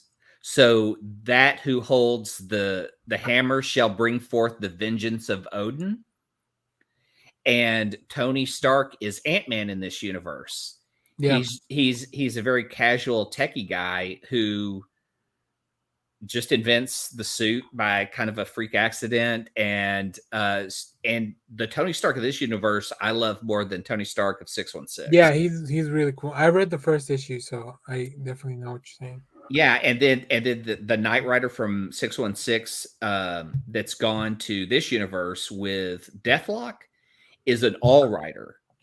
So he's not just a ghost rider. He can turn things that have power into something he can drive.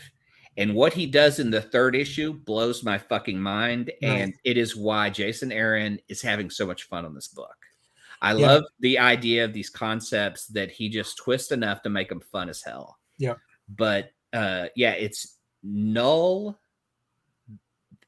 is running this world with a Punisher logo.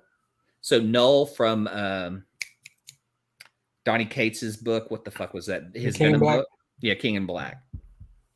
It's just fun as hell. You get different takes, and I think that's the thing I love the most is seeing different versions of this. But the two that team up that are the weirdest too are Deathlock and Robbie Reyes as Ghost Rider, and they're in jail for a long time. Like at one point, Null finally is able to cut off Ghost Rider's foot, and he uses one of his chains as a foot to get around. It's just, oh my god, it's weird. It's fun. You don't know who's going to live, who's going to die because it's different universe. It's just cool as shit. I love that book. Great. Yeah, that sounds good. I read, like I said, I read the first issue. I'm like, I'm gonna read this later. Yeah. And in fact, if you follow Aaron Cooter on Twitter, he did a piece on the cover on how he came down with the cover and all the different characters that are in there and where they're from. So if you find him on Twitter, he is well worth the follow for the art. And the breakdown for that cover is amazing. Cool. Donny Cates is doing the Hulk, and it is fucking awesome, dude. I swear, I need you to bring your best Tom Taylor. I'll bring my best Donny Cates, and we're going to see who's having more fun because I say Donny Cates is having fun in this book. Oh, yeah, dude. It's Are you reading it? Oh, yeah, it's nuts. This book is holy shit. So the Hulk is rigged up in this gear to make him look like Weapon X. He thinks he's in a virtual world, and the take that Donny Cates is doing is the Hulk is here to save us from Banner. Banner's the bad guy. Yeah. And so Banner has rigged up a thing in the Hulk's head so he can run it. So it's so fucking hard to describe. His consciousness deep within the Hulk is driving the Hulk through this weird gear. And so he's able to pilot him like a giant mech. He's a starship. Yeah, he's a starship. And so he powers him. And then in the third episode, so like he goes through a gate to go through another universe. And it takes him. Yeah, there it is. I mean, this book is so fun with just big fucking action. Ryan Otley is the perfect artist for this. Dude, this is the funnest book. And so when the Hulk in the second issue is trying to escape, and he goes through this dimension, this portal, and so he has to fight the monsters. And so then there's like all these this monster level of of the Marvel universe that he has to fight that are so cool. It just gives Ryan Otley a place to showcase how fucking talented he is, and it's so fun. But in the third book, the amazing twist is they run into an alternate version of Bruce Banner who pulls the monster out of the void, and he explains that on his Earth, as Bruce Banner, he developed the gamma bomb, and America used the gamma bomb all over the world and destroyed people. And the president of the United States is Thunderbolt Ross, and all these gamma bombs that have gone off across the world have contaminated these people to turn them into monsters. And so there's this huge body horror thing. And the Bruce Banner of this Earth, in order to save everyone, is taking the monsters and blasting them into the void. And so when he pulls the Hulk from this void, he goes, it's Bruce Banner talking to Bruce Banner through the Hulk. He explains his whole backstory of how he created the gamma bomb and how he's the destroyer of worlds. And he's sending the monsters into the void, but he pulled one out because he thinks he can cure them. And he accidentally pulled the Hulk and Bruce from 616 out. And that's where we're at issue 3. Yeah. So I think one of the funnest things is the way the engine works. With the it runs on his rage. Mm-hmm. So Bruce just sets up things that the different levels of things he has to fight. Yeah, I love when the giant-sized Wolverine shows up, and he breaks his claw off and stabs him with it. Fuck, that's awesome. Yeah, dude, this is the funnest book I'm reading right now. I am so glad I picked it up. I understand why some people may be like, it's definitely not Al Ewing's Immortal Hulk. It's way different, right? Way different. So I understand there's some whiplash for people that maybe were like, this was Hulk and now this is Hulk. Like, so I completely get that, but I'm having a lot of fun with it. Just go in and so have I'm glad fun. You're enjoying it. I'm glad you're enjoying it. That's what I've drilled down to is I'm at the point where I enjoy taking the knowledge of comics and then turning it on its head. The stuff that Jason Right. Aaron's doing, stuff that Donny Cates is doing, Yeah. it's just fun as hell. Nice. DC versus vampires too. Like I obviously it's the same kind of theory. I just love seeing the heroes kind of turn on each other as Yeah. they become vampires. Who can beat who? And Otto Schmidt is maybe one of my favorite artists right now. And he does little adjustments on characters to make them different. And they're awesome. Like I love his Twitter because he will do different Earth versions of like Green Arrow, Black Canary, and they're fantastic. I love his art. Yeah. And then I think we also had in one of the latest, I think number 5, we had Simon DeMille in art too, when the Suicide Squad shows up. Yeah. Yeah, super. Like it was cool because it was used for a purpose that the art is different, but it's still like super cool. Mm-hmm. So the story that's following these guys, it's Simon DeMille, but then the story that we're following from the beginning, it's Otto Schmidt on art. So yeah, I've been enjoying this book so much too. Yeah. Matthew Rosenberg and James Tynion just I don't know where they it's a perfect balance. It's like Rosenberg sets up the horror and Tynion knows how to rip it. Yeah, I got to be on I'm on Ryan Stegman and Donny Cates Substack.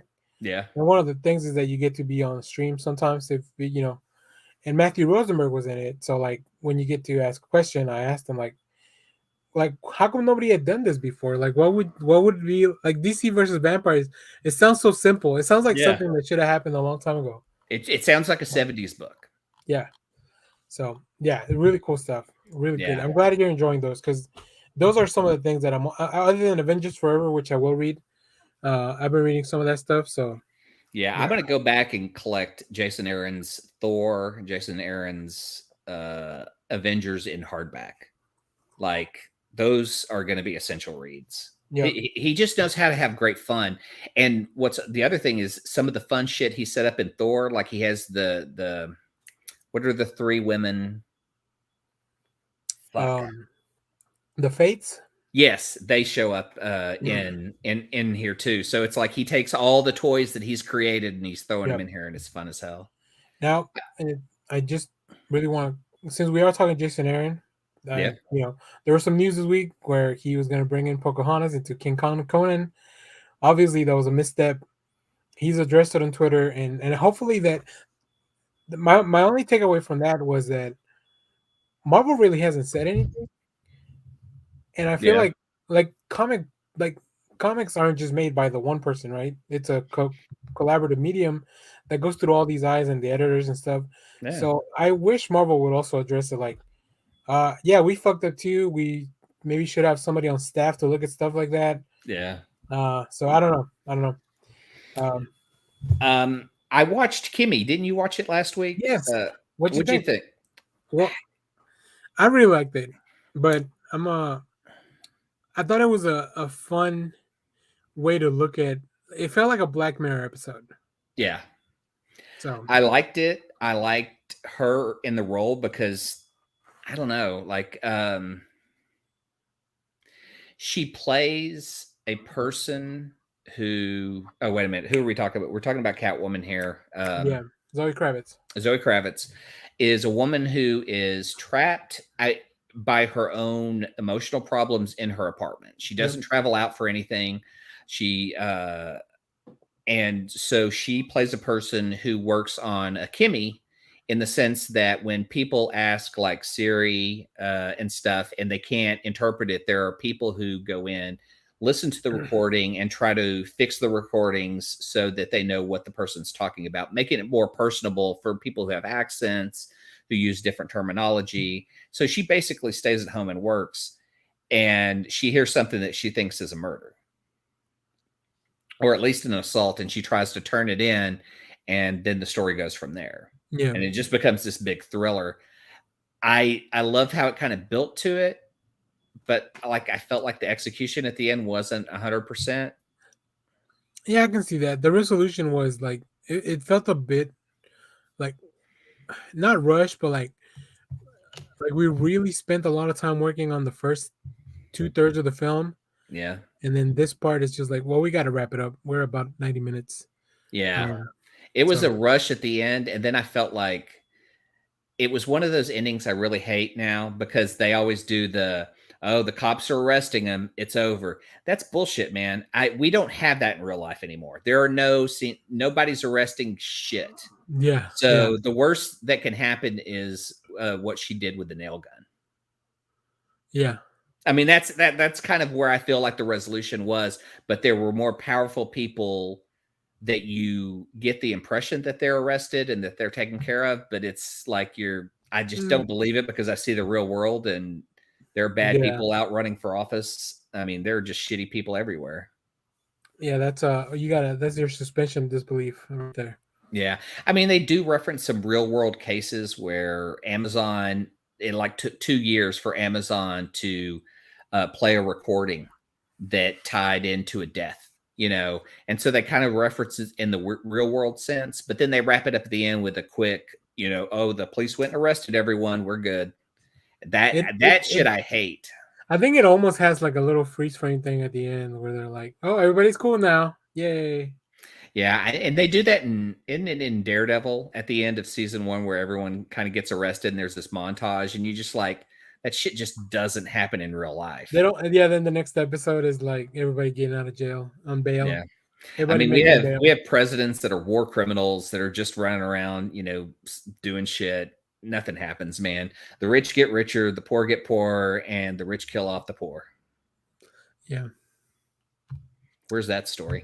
It may be the next thing you talk about. Okay, well, what I loved this week on TV was Joe versus Carol on Peacock, which is the Tiger King story, but told through reinterpretation. And it has what's her name? Kate McKinnon playing Carol Baskins. And holy shit, it is so good. She is so good at that role. Apparently, she had turned down the role in the next show that I'm going to talk about, The Dropout. That's about Theranos. She had dropped that role so she could do the Carol Baskin roles, which I think is a home run. She is so good at Carol Baskins, and she doesn't play her over the top. She plays her as just a person who cares about her husband, these cats, and they do kind of like in the trailer make kind of a side-eye joke about cat people being kind of crazy. They do tell some backstory on her. They talk about her second husband who went missing. They talk about what a terrible person he was to her and the abuse she grew up with. But then we also get the Joe's story. So Joe Exotic, growing up in Texas, being gay, trying, and it tells his story of when he went to the hospital and meeting gay people, and it helped him like come out of the closet. So you get more of these than the characters that we got in the documentary. You're getting the story of the people and their history. So it's really good. I'm trying to remember the actor that shows up in the middle of it. He plays the director. Like Joe Exotic hires a guy who worked for Inside Edition that, if you saw the documentary, has most of the footage. He's the guy who plays the bank manager in Batman. The Dark Knight. Yeah. I just can't think of his name. I'll look it up. Yeah, he's great in it. I mean, everyone's great. The guy who plays Joe Exotic is from a movie I saw recently, Hedwig and the Angry Inch. And he looks like Joe Exotic. He sings. He does the voice. He's so goddamn good at it. And we get, I've only, let's see here. We've watched everything current. So there's more shows coming out. I think they're dropping shows weekly. Yes. Fichtner. Yeah, he's awesome, dude. Yeah, he's great. The other show I watched was The Imposter about Theranos.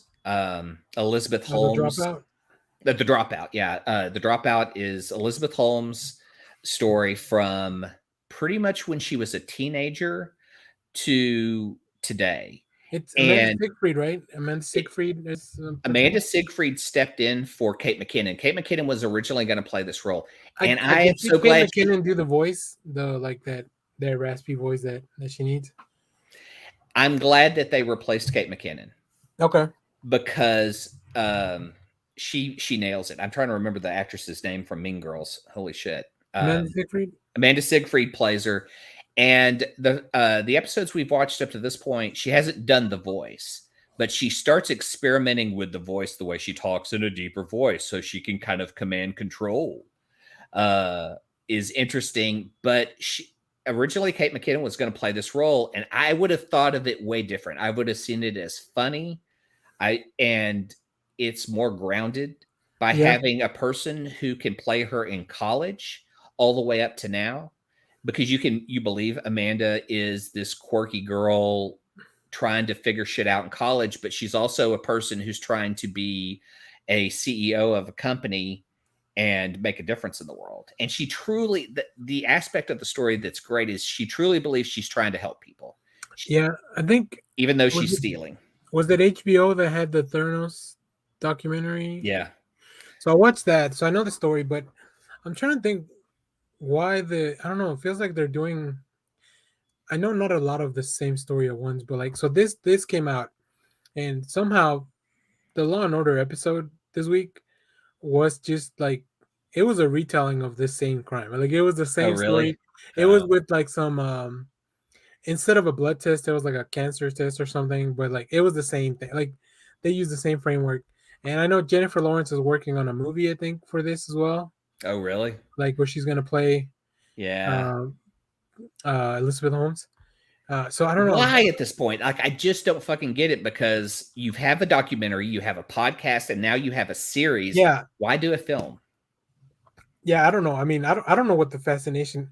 I guess it's an interesting story, but like, we don't need to see it over and over again, I don't think. The fascinating part in watching the series is watching her twist everything in her head to go, well, I'm doing good. Yeah. I'm trying to make healthcare affordable, but at the same time, she can't relate to people. That's the weirdest part, is she doesn't, like, they have to go do a trial on people and test their blood, and so she has to go into a chemotherapy unit and sit with cancer patients and draw their blood over and over again. And it is heartbreaking to watch these people who put their trust in her and go, you're doing God's work and you're going to save a lot of people by doing this. And all she's doing is stealing. Yeah. And she's such an awkward human being. You watch her and I say child, but she's in college. She takes a Mandarin course. She goes overseas, and that's where she meets Sonny, the guy that kind of helps her do these crimes. And so if you've read the pod, or if you listen to the podcast or know the story, he was kind of this guy she was involved with, but he was a lot older than her. And she's trying to shift the blame to him. It's very interesting to try to pick apart to see who's truly responsible. But she's a rich person who's grown up around rich people. Oh, William H. Macy, man. He only has a few scenes, but he's explosive in this, and he's awesome. Cool. Yeah, I might check it out. But yeah, I don't know that I need to see that story again over and over.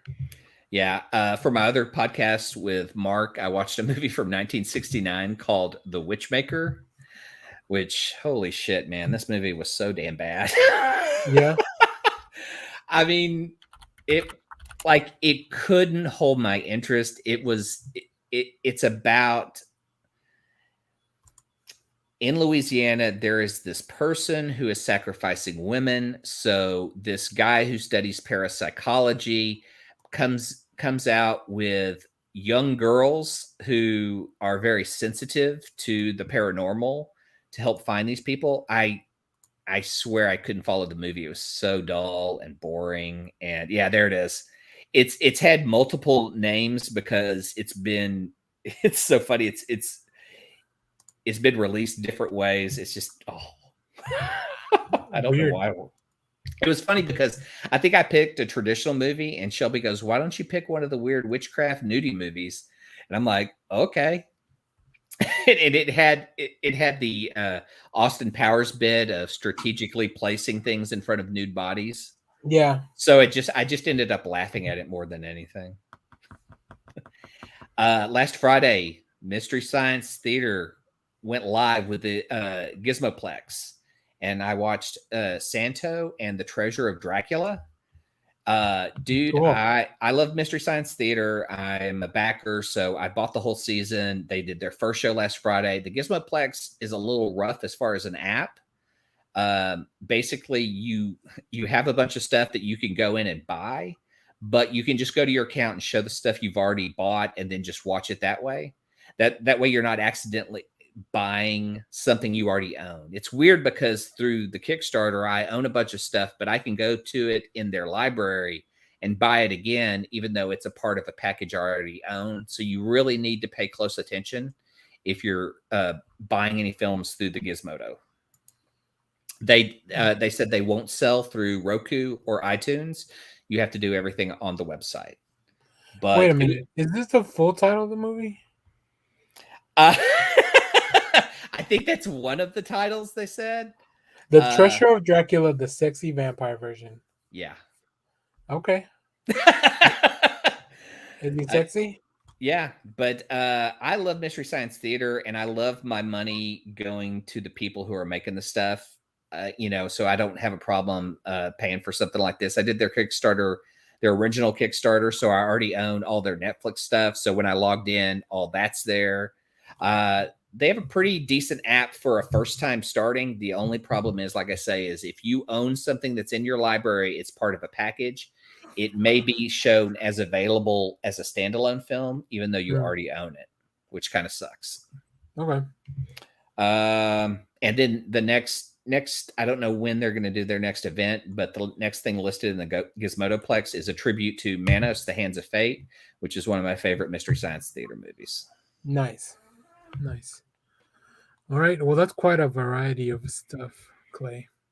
I'll say that. I just looked at my recommendation and saw that I thought I had uploaded that book because I was going to make that an S book, and now I'm pissed off. Well, I went through a bunch of stuff this week too. Real quick, so we can get out of here. I watched a few movies. So I was on Hulu, and this was on the front page. So I watched Predators from 2010. Oh yeah. I don't know why I put 2010 and 21 on our notes. 2010 is the one with everyone apparently: Danny Trejo, Marshall Ali, Adrian Brody. I don't remember it being good though. It's Topher Grace is in it too. That's what I remember, and I go, "That's a weird casting for an Aliens film." I like this. I like the movie. I think unless he's a descendant of Paul Reiser from the Aliens films. Maybe he gives off that vibe. Let's see. Was this a new comment? I think it's no. We saw that one because we talked about that one for a long time. Yeah. So I don't know. I like the movie, and it was only because Hulu kept putting it on my front page. Also, after a conversation last week, I watched Cop Shop. It was fine. What did you think? Yeah, it was fine. It was I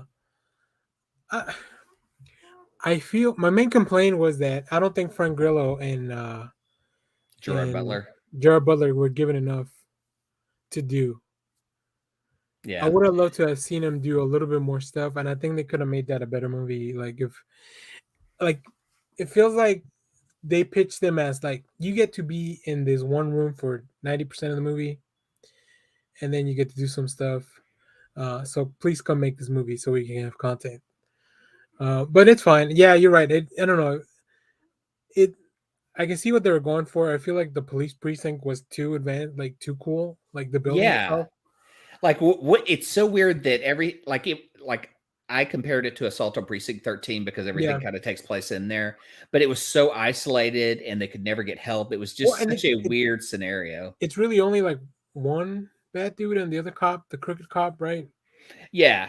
But you also have the guy that shows up. Now, I love that guy. I can't remember the actor's name, but he's a character actor that shows up to basically clean with the balloons. Scene. Yeah. Yeah, he's really good. Yeah, that was probably a huge highlight for me in that film. He's the highlight of the film. Yeah, I agree. I also watched a new Hulu movie with Sebastian Stan and Daisy Edgar something. It's called Fresh. It's on Hulu. What's it about? I kind of don't want to tell you. So just go in blind, Yeah, fresh with um, Sebastian Stan. yeah. It's hold on, let me see what's her name. Daisy Edgar Jones. This is directed by Mimi Cave. But yeah, I almost don't want to tell you. It's the main pitch is that it's about the hazards of dating, Oh, okay. but that's the very high level um, description of the movie. So, Yeah. but I really enjoyed it. I think it was a little bit long, but other than that, I don't have a lot of complaints. Yeah. So and it's on Hulu, so like I just watched it at home since I couldn't go watch the Batman on Friday. I also finished Murderville. I watched episode 5 and 6 with Sharon Stone and Ken Is that Jeong. on Hulu? It's on Netflix. That's on Netflix. Oh, Yeah, no Netflix for me. it's really funny. It's not something that I binge because the premise is kind of the same in all the episodes, so it would get very repetitive. Yeah. But like every once in a while, it's really good. The Marshall Lynch episode is really funny, which is weird how funny that dude is. I also watched the first short in the Diabolical series, the Oh Boys yeah. Percent Diabolical. It's fun. It's just fun, crazy animation. I think the first one's written by Seth Rogen and Evan Goldberg, so like they Oh go. really? It's kind of like this. You remember those Looney Tune or the Warner Brother or Hanna Barbera shorts from back in the day? Like they're just kind of standalone little cartoons before the movies they would play. I think Yeah. it's just kind of like that. It's Okay. all the shorts are about 14 minutes long, but they happen in the world of the boys, so that's fun. And that's all Amazon Prime? Yeah, that one's on Amazon Prime. So, um, let's see. For comic books, I picked up a few things. We have Batman Killing Time. That's the new Tom King book. It's about Batman and a heist with Catwoman, Riddler, Killer Croc, and Penguin. So, I mean, I don't know what else to tell you that other than go pick it up. Yeah. I read Batman 121, which wraps up the Abyss arc. So I'm interested to see what Josh Williamson's going to do from here to when he's done in a couple of months, or because he's leaving the book at 125. Uh, then there was What's he leaving for? Because that guy he's went. doing the he's doing the crisis, the new crisis thing. What's it called? Okay. Well, Dark he's Crisis. been all over DC. I'm just Yeah, curious if he's DC exclusive. yeah. Well, because Chip Zdarsky's gonna be taking over the Batman, right? Yeah. So then he's leaving to do other stuff though. Um, War for Earth 3 is a new I event saw thing that. that Yeah. started this week. So I read the first two parts, which one happens on the standalone, the other happens on Suicide Squad number 13. It's fun because I like stuff on Earth 3. I think Earth 3 is really interesting with the crime syndicate. But then bringing in Amanda Waller wants to conquer Earth 3 and use it Yeah, that's for what I her purposes. read was the take. That's awesome. Yeah, so it's really fun. Dark Knights of Steel continues to be. I'm surprised you're not reading that one. You know, I have started to adjust some of my reading to if it's written for the graphic novel, I'm kind of waiting for it to show up at the library or Okay. half price books. So this one is funny because they released issue 5, but they also released a reprint of the first 3 issues collected together. Yeah. It's called The Gathering Storm. So I don't Okay. know. I guess it's because of the paper shortages that they just can't reprint things like crazy. Oh, I didn't think about So, that. so Yeah. they're bundling them up. I do want to show you. So there's a new Strange book. I was gonna say I got the Scotty Young cover right here. Yeah. Oh yeah, so I got that one too. I picked up Scotty Young, Oh, you got the. and then I picked up how many variants did you get? just 3. J. Scott Nice. Campbell, J. and then Scott the Campbell. art term. Oh shit, I like that last one. Yeah. So that was really cool, but it's a really good book.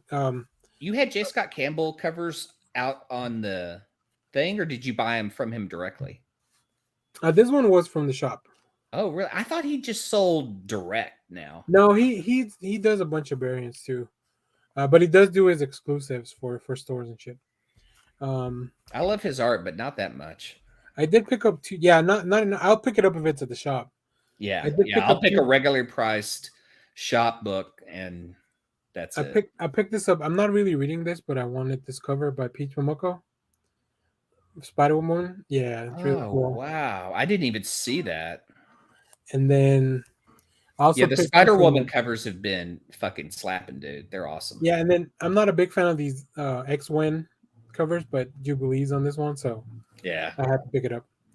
But yeah, Strange #1 is really good. Clea is now taking over as the Sorcerer Supreme on Earth, and she's working to try to maybe bring back Doctor Strange. Um, but yeah, it's a really Got fun some story. dark magic. Jed McKay's writing it, so I mean, I like it's him. probably good stuff.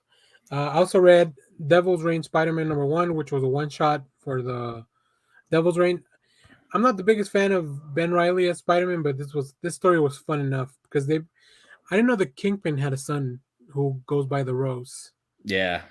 So that's what this issue is all about. Yeah. While he's mayor, he has his son running the underworld. Oh, okay, that makes more sense. Okay, that makes sense. Yeah, that's what he's been doing in Devil's Reign.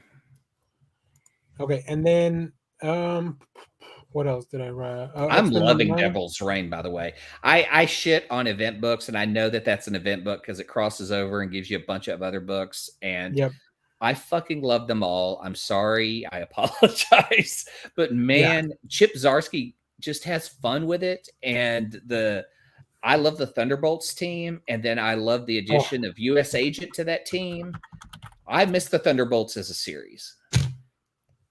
Yeah, it's really, really, I don't know. I really like it. I really feel like the Ecstatic book that Peter Milligan did back in the day with Mike Aldred would be a great way to do a villain, a Thunderbolts team where you set them up as heroes, but they're secretly villains and you kill them off. You don't do a Suicide Squad, but you have an Ecstatic type team where they die off. Yeah. I also read Rogue Sun #1. Oh yeah, this is doing that?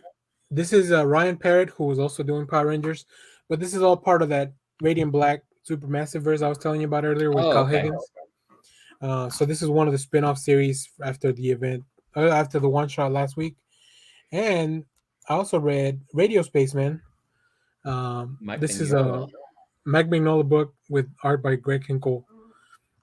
This was fun. I just wish they had given us the full story at once because it doesn't.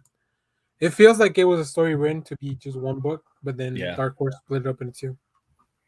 So, but that was it. That's been it. I can't wait to go watch the Batman. Hopefully that'll happen soon. And then I don't know when I'm going to be able to. I'm hoping for a drive-in. Really, I want to see. Like Shelby was asking me because I can't sit in a theater for a long time. Like, what is the movie that I would sit in the theater for? And I was like, it would have been Spider-Man. Like, and now it has to be like Doctor Strange. But I just cannot sit in a theater without my bone spurs in my spine just stabbing me the whole time. Maybe an Alamo with a recliner and a bunch of ice, but that movie was over 2 hours. We need a movie theater with beds so I can go lay down. Well, the Inwood has those nice couches and beds. I haven't been there in a long time, so I don't know if they still have them. But yeah, that's about it. But we do have some recommendations, or at least Clay has one. I haven't written anything down. I was curious because my recommendation comes from doing all this Batman research. I pulled all my digital Batman books and wasn't sure, and just went through the stuff I hadn't read and just read it all. And Dwayne McDuffie, y'all know I'm a big fan of Dwayne McDuffie. Did a Batman story called Blink that I had never read, and it was so goddamn awesome. It deals with a guy who has no eyeballs. Like, it is just skin. But he has a superpower that he can touch people and see through their eyes. And so he touches his dog, his seeing eye dog, and that's how he kind of gets around. But then he'll touch a guy and just follow them. And he's in their head and he can see everything they do. And he basically just collects information about them and takes money from them. So like, he'll find their routing number, their bank accounts, and he just steals. But then he touches somebody who goes and commits a murder. Ooh. Yeah. Okay. And And so then Batman gets involved, and Batman's chasing a serial killer in the first story. In the first story, it's only 3 issues. So it's fantastic. I really wanted to put this book on an S book, and I can't believe I didn't have this down there. So I'm like pissed off that I'm thinking, what other things did I miss? Yeah, but, we'll have to revisit the list. yeah, but Blink, the first story, is just Batman and this guy who can see. And then the second story is about like child trafficking, and he uses Blink to help him in that. It's real dark. He even mentions that he's like, you run around with some rough characters if it's serial killers and child or child slavery. But it's an interesting character I've never seen show back up in DC. Have you ever seen Blink in the DC universe? I haven't. Then this must have been just a Dwayne McDuffie creation, and it works. It pays off. The link I put in the show notes goes to the story and it's a graphic novel that has 2 stories in it. The first one with the serial killer, the second one with the child abduction. Cool. Well, not cool about child abduction, but cool. Cool that you read it. Serial killer. Cool. Serial killer. Nice. Yeah, I'll probably check that out. I'm going to check out a few more things. So once again, I just can't believe these two stories haven't been adapted to film, because in the first story, you get to go through it through Batman's eyes. In the second story, you go through the story at the end through the girl who's been kidnapped. Oh. So if I didn't sell you on that, that should have. No, I think I'm going to check it out for sure. Once again, I want to remind you there are some films that inspired the Batman, so I'll be watching those. So if you want to follow along, you can check it out here. I'll tweet out the list on Twitter. Yeah, I might check out Clute. Yeah, and then some stories that also maybe have inspired the Batman. So I'll tweet those out as well. So if you follow us on @NextIssuePod. But personally, I want to recommend. So there's 2 things I want to recommend. Once again, going back to this Radiant Black universe, Radiant Red comes out this week. It's a miniseries that follows Radiant Red, and you get to learn a little bit more about her backstory. And then also, Jeff Lemire and Dustin Nguyen have a new book called Little Monsters. Oh, I love their team ups. I'll send you Image sent as a PDF. I'll send it to you so you can read it. It's really good. They just got off of Batman and Robin together, right? Yeah. So great teamwork, great stuff. I love these comic books, and I'm just very excited. So, but I think that's it. I think we did it, Clay. Yeah, a whole 2 hours. We went the full 2 hours. I like a lot of Batman. I think we need to do more of the tier stuff. I think that was fun. Yeah, especially when we need to have Austin on the show to prove to him that I don't hate everything he loves. All right, we'll see. I think he, like myself, is a pretty big fan of the 2016 Suicide Squad.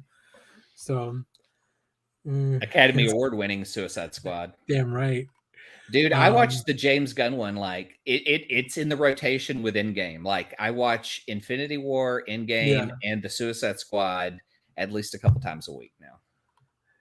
Yeah. So. That soundtrack is just awesome.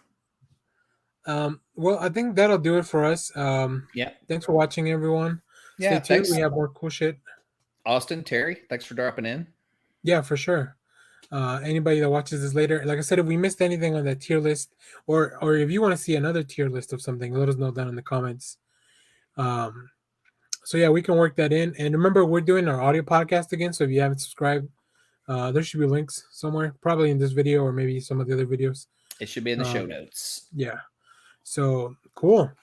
Well, let's put one out for Josh because he's not here. I'd sure like to fist him.